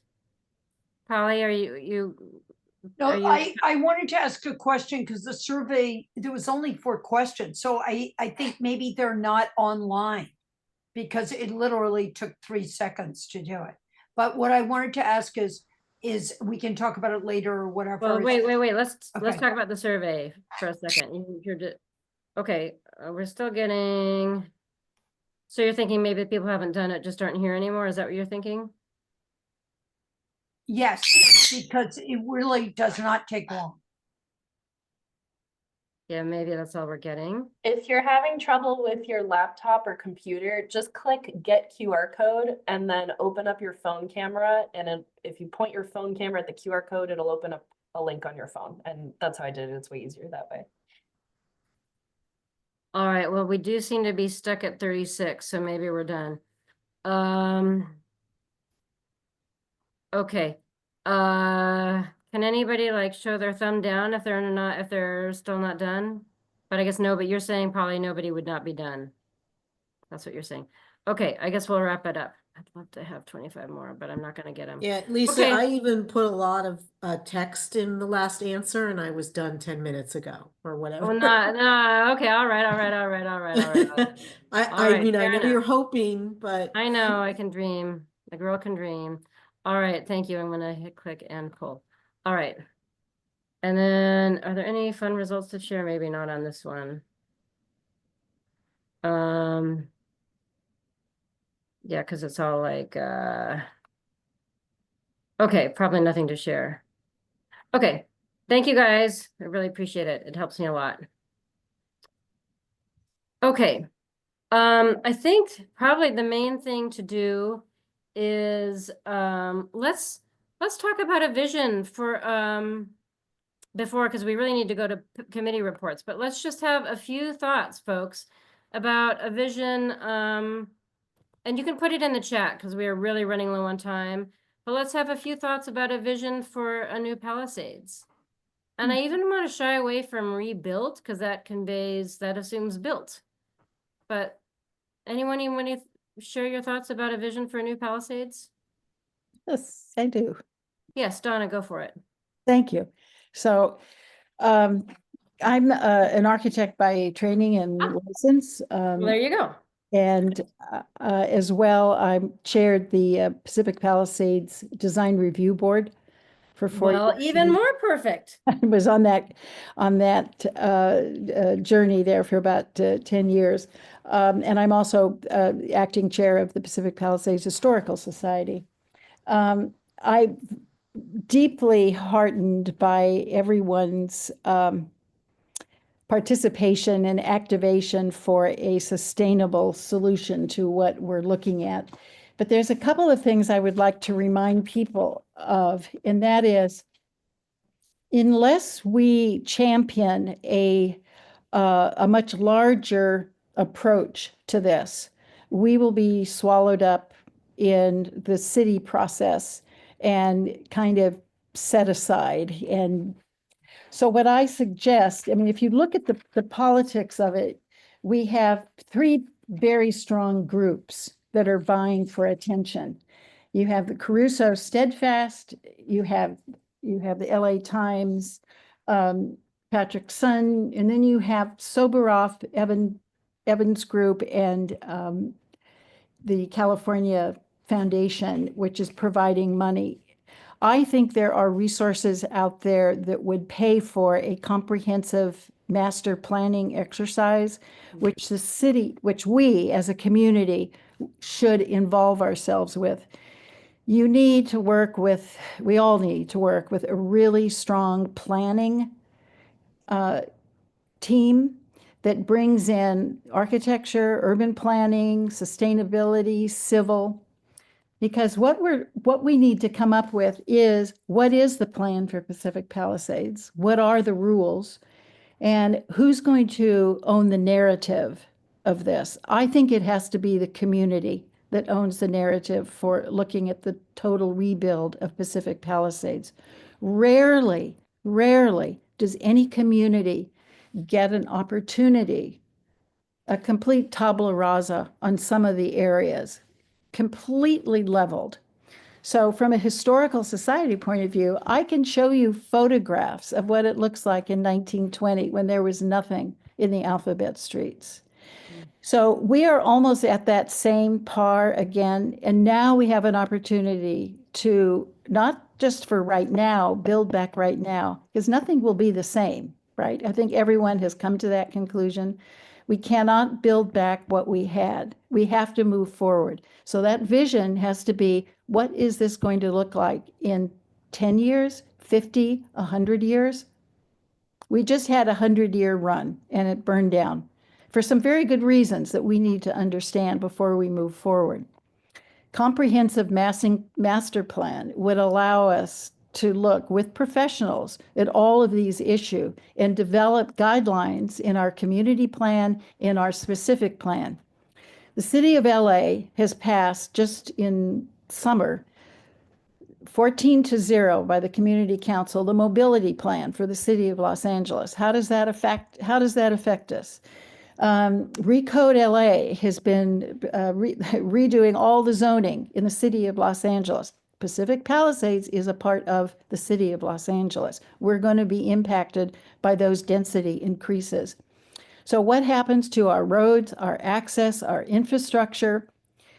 Unless we look at all of these comprehensive issues right now, we've got about a year before anything really can start to be built back in the really severely affected areas. We should use that time strategically and work in a broader based community with a team of architects and planners that know how to run this type of exercise, so we can put on the table with muscle, when the city comes to redo our community plan, we have on the table what is important to us and what is paramount in our rebuild. What are the zoning code, the fire code upgrades? This sort of self-certification that the city is saying that we can get your building permit right away. Does that incorporate all the new fire code upgrades, all the hardening, the new landscape? So unless we set out these guidelines and instructions to the city of what we need, we're not going to get anything. It's going to be developer driven, transactional, and we're going to be back on the map as a tourist destination and not a community. So I'm rooting for the community here, but we need to work hard about this. Okay, do we need like a motion introduced by a councilman, by Tracy Park, I suppose, to make that happen? It should come, but it's going to cost money. So you got to find your funding. And I have some ideas on that. We can talk offline about that. But I think one needs to sit down and talk with her and with Ben Allen. But this is something that the community should be demanding. Back in 2014, I did a community planning initiative for Pacific Palisades. This was just prior to Caruso finalizing the purchase of the center of town. And it was a 14-hour day with community people. I involved the Luskin School, UCLA, their planning department. One of their classes ran the surveys, and we had lectures. So this is an incredibly wonderful, exciting opportunity. We can all learn so much from this process, but we really need to find a team that is not us. It's not developer. It's not any one specific, but a professional team that does this, that can run this exercise and look at all of these issues. Let's look at the cadastrals of the Palisades. The cadastrals are all those documents that show where all the underlying systems, gas that are under the ground. All our sewage system, everything is 100 years old that was put in the Palisades. I've got pictures of literally horses and carriages moving pipes in for our sewer lines. We desperately need to replace everything. And so if you get except the gas, we don't need to replace the right, that gas. came in a little later. You don't need it. Don't need it anymore. Right, you don't need it anymore. Exactly. But if you make the argument and it's substantiated by a planning initiative that proves that, right, you don't need this. So if we all go electric, then that brings in other issues of how you, do we have to store any of this electric power? That was a big problem in the Palisades with lithium batteries in individual homes that were exploding. Right. So, these are huge, but you need the best minds available, not just in our hometown, but in the country, that is state of the art, that can discuss this with us. And we can ask questions and we can explore answers to all of these very important questions that everyone has brought up today. This is the only way we will get through this. Remember, we're planning not for right now. I want to know what this looks like 50 years from now, 100 years from now. Let's not burn down 50 years from now. If we build everything back the way it was, we're building back all the same mistakes. So the hardening, the landscaping, the intelligence with our roadways, with the mobility. It would be nice to be able to bicycle from the Palisades into Santa Monica with not losing your life, maybe there's all kinds of upgrades that can take place. Maybe there is some widening. Maybe there's one-way roads in the alphabet streets. Maybe there's more, public parks access in town to move us through from the mountains to the sea. Remember, we're connected to the ocean, from the mountains to the ocean. And we need those connective lines, the green space, the green lines, to keep us alive and to keep the community vibrant. So it's a huge planning effort, but you can do it. You have a year. Look, nothing's going to happen for a year. Take this. Well, I don't know. Very Valeria just sent me a valuable photo. time. Insist on it. I gotta Insist tell on you, it. Valeria sent me a photo a day or two ago of a SoCal gas truck, which I assume was somewhere in the Palisades. Yeah, they shouldn't be doing it. There should be. But if they moratorium. are, that's. I look at it very radically. There should be a moratorium on all systems right now until the community demands a sort of moment to discuss all of this for the next 50 years, next 100 years. We can't put it back the way it was. We got to. Charles is in his very diplomatic way reminding Donna, me. I'm sorry to go on. Donna, Thank you. please reach out. I put my email in the chat. There's a coalition being a subcommittee aside from the Palisades Community Council being formed. So please reach out to me. I put my email in the chat. Okay, I don't see who's talking. I'm sorry. I don't see who's saying that. That's Valeria. My name's Valeria. Okay. Sorry. Yes, thank you. She's kind of one of the head honchos. So great. I usually do whatever she tells me to do. Valeria, see it, got it. All right, I'll put my email in. Okay, so it is 8:30. Can we do really fast committee reports, you guys? Is that possible? And maybe I'll try to share my screen this time, which I did not do in the beginning. Let's do them really fast. Where's this thing is in the way. Okay, slideshow. These are the things we're doing in advocacy, wildlife ordinance, plant-based treaty, and behind on that, artificial turf. That's gonna go to committee really soon. Landscaping for wildfire resilience, we sort of talked about that tonight. But we're trying to get LAFD to modernize their approach. Charter reform, actually, McCosker is moving on that, thank goodness. Brownfields, Eunice Hernandez is moving on that, and we have some good news on virtual neighborhood council meetings. And I don't know when our next advocacy committee meeting is because it's scheduled for Oscars evening, which is probably not good for some folks. Energy, AJ. Yep. So real quick, we've been continuing our ongoing efforts around Vista Hermosa for the urban oil drilling. The latest update from our motion, it is moving fast with CD1, so that's a good problem to have. Also, as covered earlier in the meeting, we did vote in support of Senator Ben Allen's letter to the CPUC. The very last one, can't do this one without giving a quick shout out to Isaac.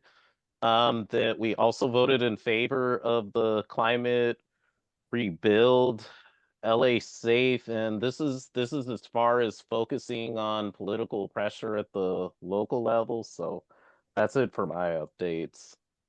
Thank you. Oh, I'm not going to talk about this now, except, well, I'll just say, yes, I need videos from folks in CD4. So if you like little videos, if you like doing little videos and you live in CD4, let me know. Muriel. Just really quick, Hello. videos of what, Lisa? Videos saying that you love electrification. Okay, thanks. Hello. So we had a meeting on January 2nd because I think we had skipped meetings and didn't really have a chance to do that committee talk from the last meeting, which feels like a lifetime ago. And then my February 6th meeting was canceled because I got put on the wildfire response that I recently finished. So I'll probably have the next meeting on the 6th. It's March 6th.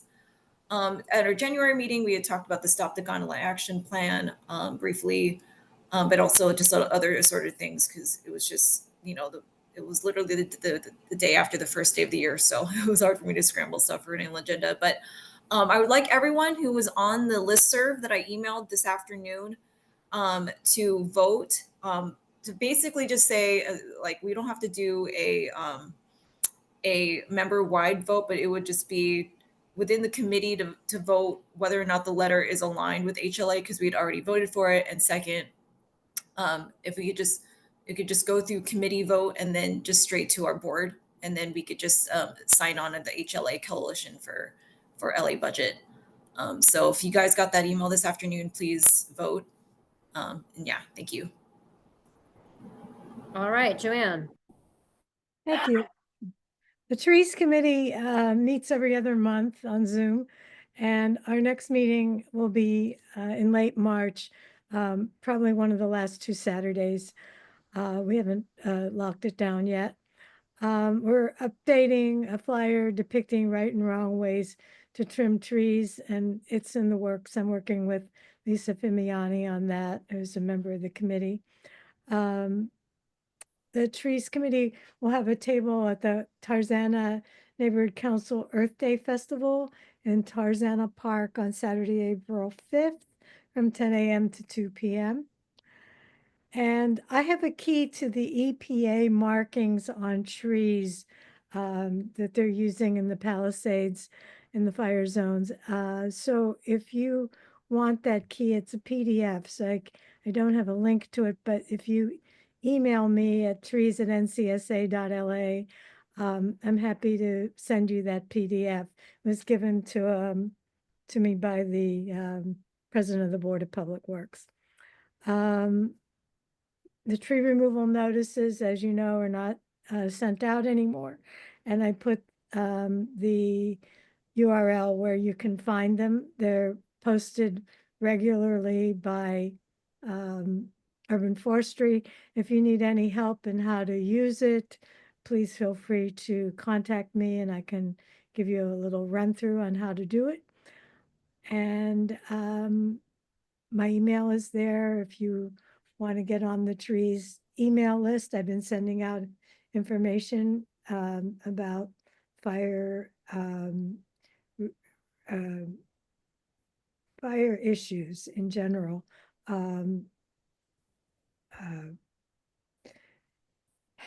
Much of which was covered tonight, but I have concrete examples. I have John Keeley's recording available if you'd like to listen to it from last Tuesday.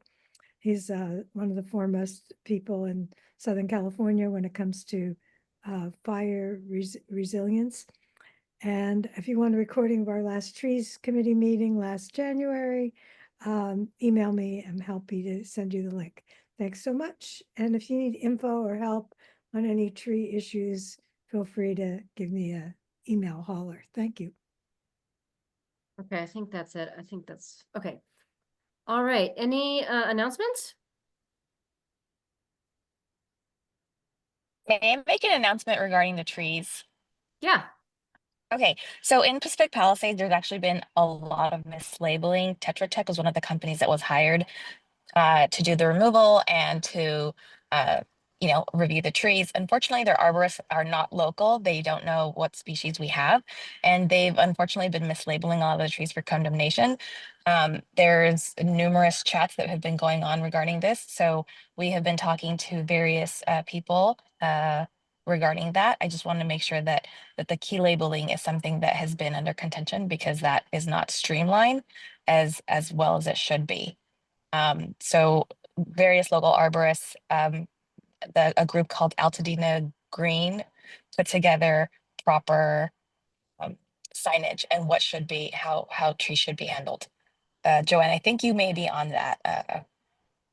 No, I'm not on it, but I have the key because when you see the markings, to know that they might be wrong, you have to know what they mean.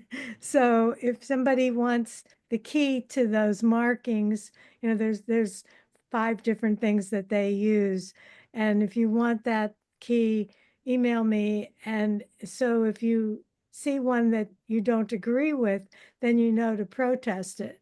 Yeah, we've put together, Nick from Tree Care LA has put together a white paper and working with EPA and Army Corps of Engineers.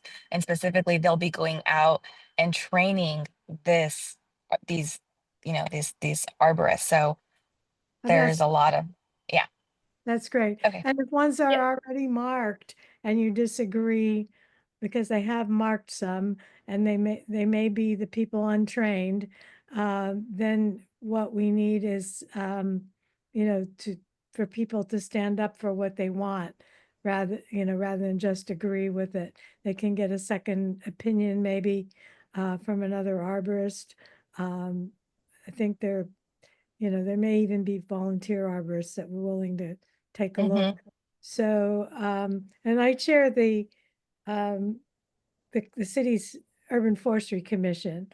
So if anyone wants to, contact me, I mean, I do get invited to the mayor's commission meetings, etc. So, as do all our commissioners. So if you, and there's one in almost every neighborhood, every council district in Palisades. Carolyn Lobulio and Isabel Duvivier are the Community Forest Advisory Committee commissioners for this area. Thank you. Yeah. And they're both on this call tonight. And Isabel's hand is raised. And yeah, for folks who are feeling like they need to leave, yes, we are over time. So don't feel bad about leaving. And I'm sorry we're over time. Yeah. Oh, I think Lisa Smith, and she's a local arborist, and I'm on the Palisades Forestry Committee. Just pointing that out. I'm right here. I was going to make a quick addition to Valeria's. Go ahead. Thank you so much. And again, I'm a Palisades homeowner. I did lose my home on Chautauqua. I'm so And sorry. Thank you. I'm a master arborist. I've been doing this 30 years. So I'm a behind the scenes minion. That's what I call myself, because I do have a lot of expertise on fire and all of these topics everyone's talked about today. And I think everyone's been exceptional in their knowledge base and recommendations. The signage that Valeria is talking about is great. And if anyone wants to dispute a tree on their property, I highly advise they reach out to Valeria or any of the Palisades forestry group. I actually created the sign for our group, and Nick Araya and I are texting, and Carl Mellinger. And I'm just going to be on the side. I don't have the bandwidth to go tree by tree, house by house, but Nick is going to be training people and helping people. And so we know so many trees will be lost. We understand that. But as we're talking about the future, and Donna gave such an eloquent discussion about that, I think we need to talk about what are those trees that we're going to be using, whether they're the ones that help to make the fire and the winds go over the homes or whatever that looks like. But for right now, saving those trees we can, and being an advocate for our own personal tree, whether that means that we dispute it or go and put a tag on it, or what does that mean? I think it's good to know that we have options. And so we're all here as arborists. We're all behind the scenes, like emailing each other like crazy, texting each other every single day for hours and hours about who we're speaking with, what traction we're getting, and all that. So I'm just putting that out there, that we are here and we're in the background and we're available, and there's people I can send out. Thank you, Lisa. I really appreciate that. And I'm so sorry for everybody who's going through this. Yep, I'm feeling it. So thank you all. I've been listening carefully to all the comments. It's very helpful. Miran. Yeah, I just want to add that beside trees, we lost our property in Malibu. And what will happen when you are receiving a letter from the city that you can't build on that lot? And Miss Tracy Park is going to have a big challenge with the architect firms of putting a motion forward on the city. And I don't know how this will be resolved. There is no emergency plan in city of Los Angeles when you have any earthquake, and when you are losing trees, or you are losing your house during an uncontrollable circumstances. It's very devastating. I have not heard yet through all those coalitions that there is a solution. That's all I want to say. Polly. And Polly, by the way, Polly, the debris removal is a huge, huge, huge, huge concern for me and for us. And so I'm sorry to have had to derail you a That's little. all right. That's all right. It made sense. I was going to ask in the context of the battery storage, that here we are advocating electric, and electric often goes with batteries. And so maybe something that we should try to understand is, how bad is the debris removal from these lithium batteries? I know they exploded. Is it over? Are people exaggerating it, or is it right? But the reason I raised my hand just now, was that I wanted to ask Donna if she was aware that in Altadena, certain people, like in Jane's Village, they're trying to rebuild community like Jane's Village, very, many little houses clustered together, and they're thinking about talking with architects in LA.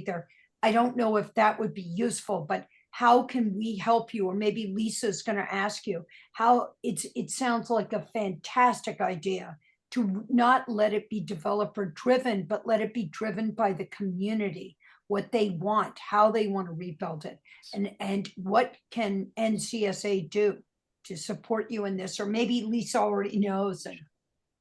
No, I don't know anything. I don't know if Donna's still on, but she is. I see her. I am. Sure. I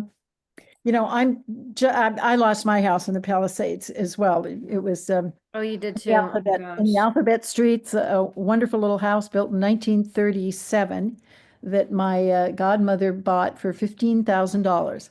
I was in escrow to sell it for $3 million, and escrow closed 5 days after the fire.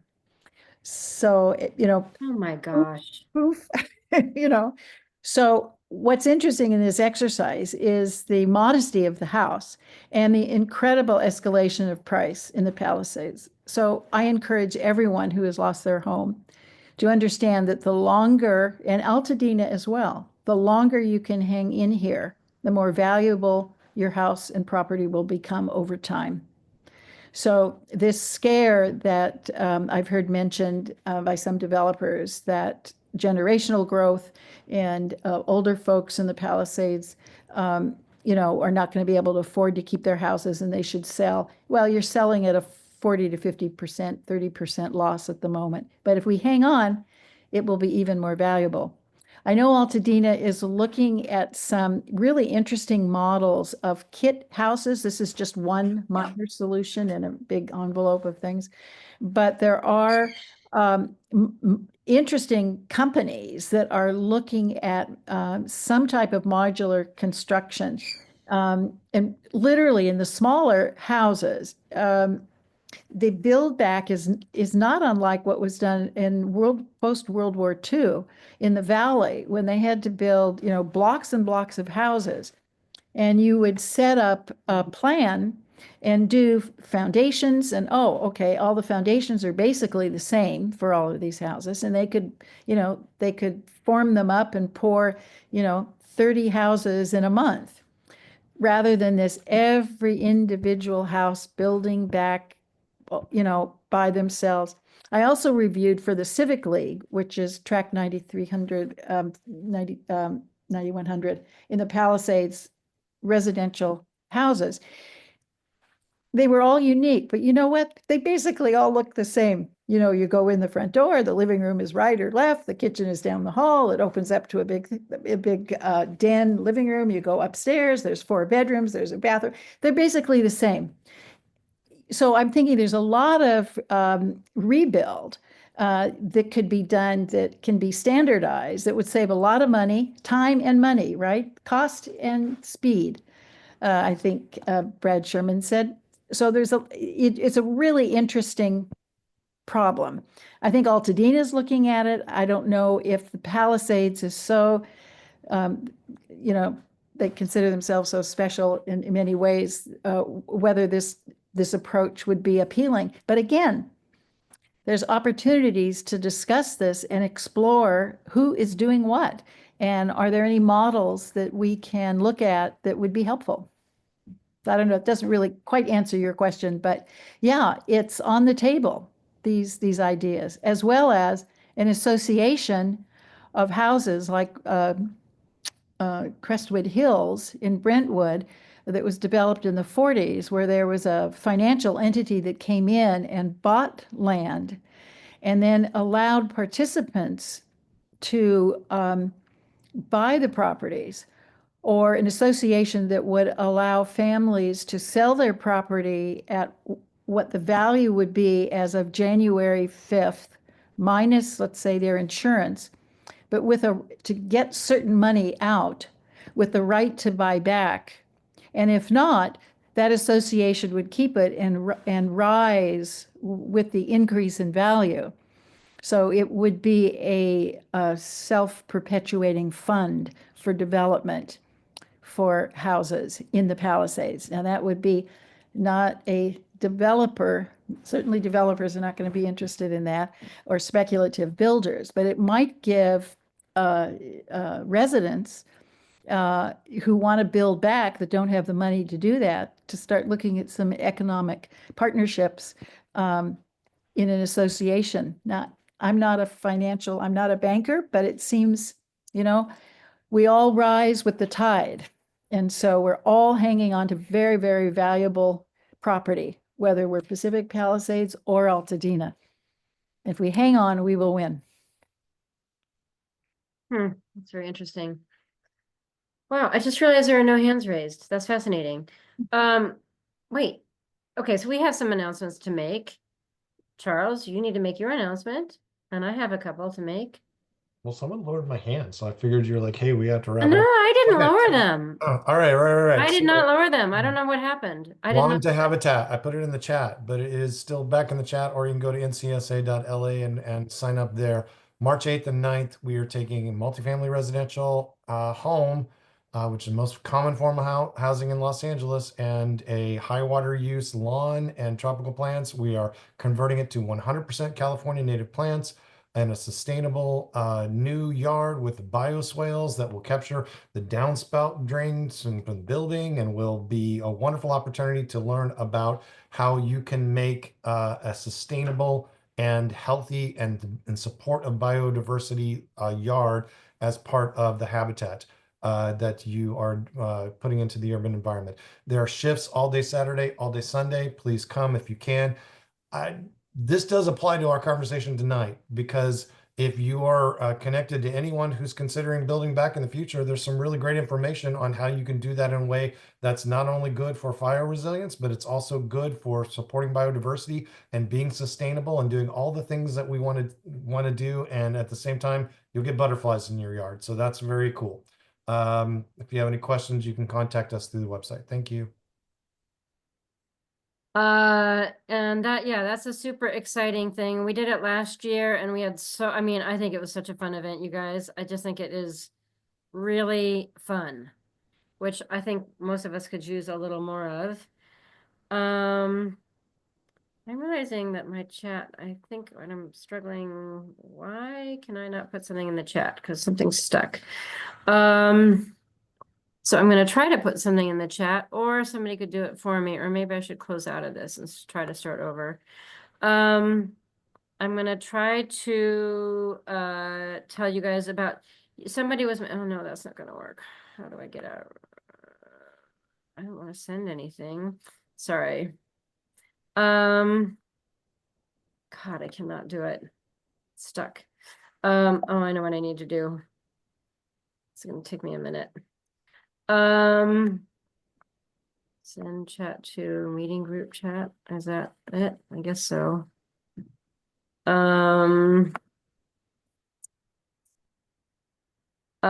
Okay, this is, so you guys were talking about demonstrations.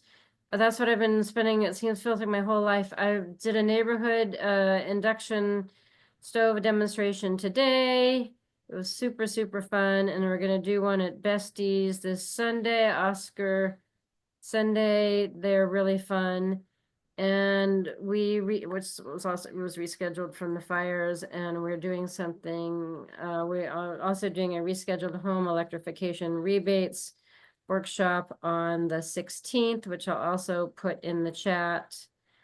So if you want to learn more about electrification, we are the place that is telling people about electrification. And there are a lot of really cool rebates that are on the way. And some that are kind of closing, as Andrea kind of alluded to, which is a little freaky. I think those are my announcements.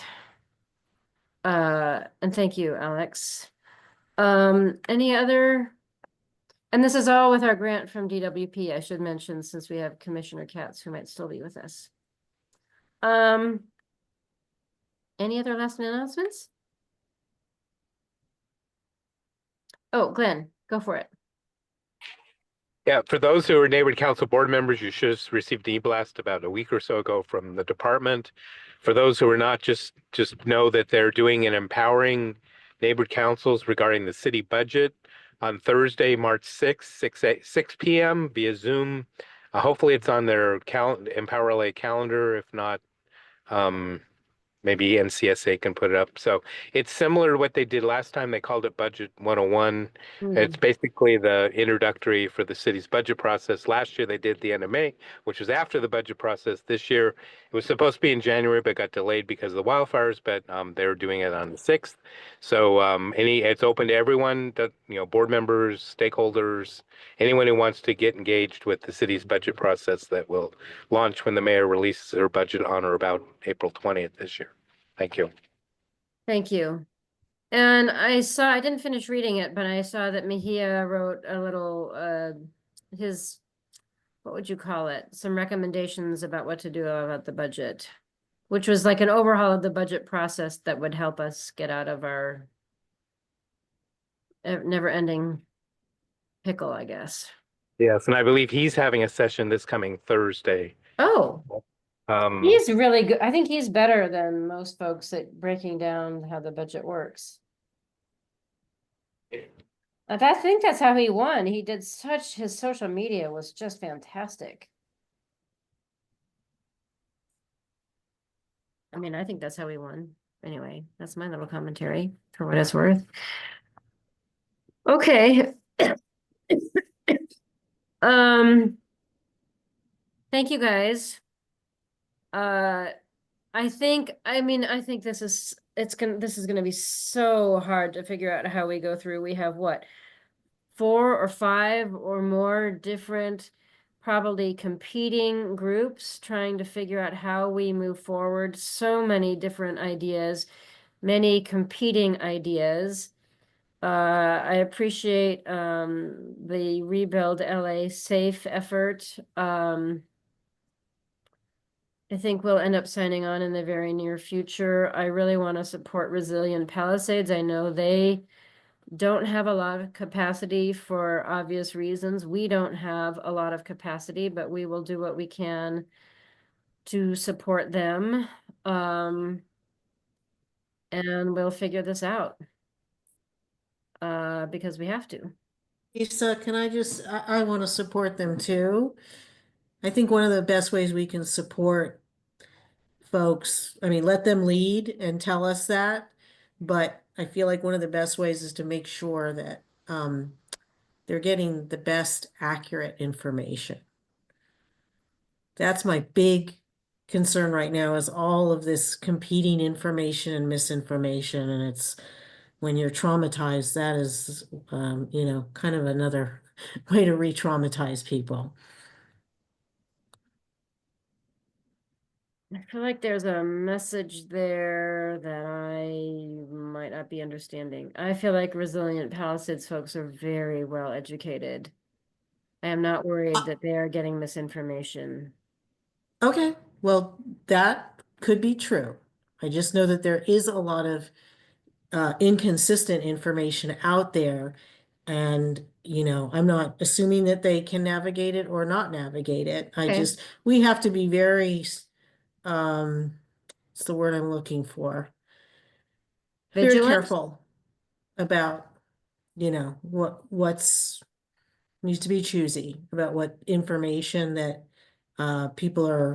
that groups and nonprofits and folks that are trying to help out can be very well meaning, but sometimes the information that they're putting out there isn't necessarily consistent or accurate. That's all I'm saying.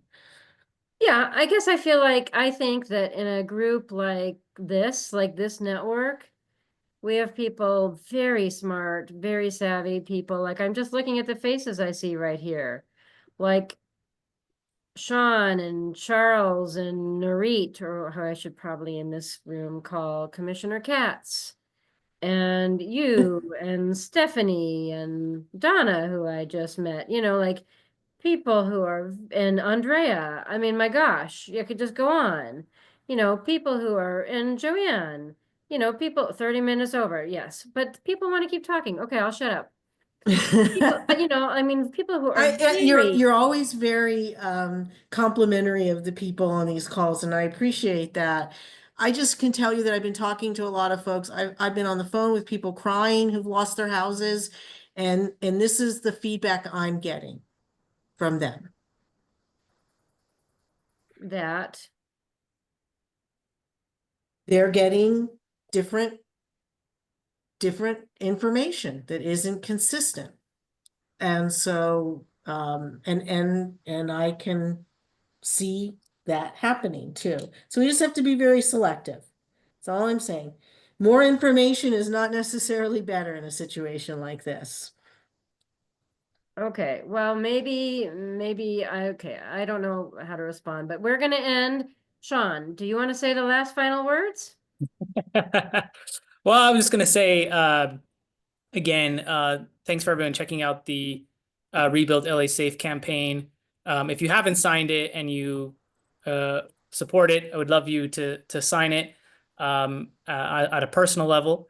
And also, again, we want to be supportive of uplifting the Palisades community that wants to, if we can use this as be a platform in terms of what we've put together to advocate for this, to move this agenda forward. We want to put Palisades at the front of this campaign. We also, wanted to make this as open as well for Altadena, and so we think this is something that's applicable to them as well. But just wanted to stress those points. And we've also built a whole social media kit, and our plan is to launch this on social media in the next week or two. We have very high engaging graphics, and we are going to be reaching out to influencers to amplify this. So there's a big plan around the letter, not just the signing of the letter, but to really get broad exposure on this topic across LA and beyond. Okay, that sounds very exciting, and I'm sure I have a lot to learn from you about how to do that stuff. That's hilarious. Okay, all right. Well, thank you, everybody, and good night. And we have a lot to do, so to be continued. Bye, everybody. Thanks so much, Lisa. Thank you. Lisa. Thank you. Good night to everyone for night. showing and staying over. Thank you.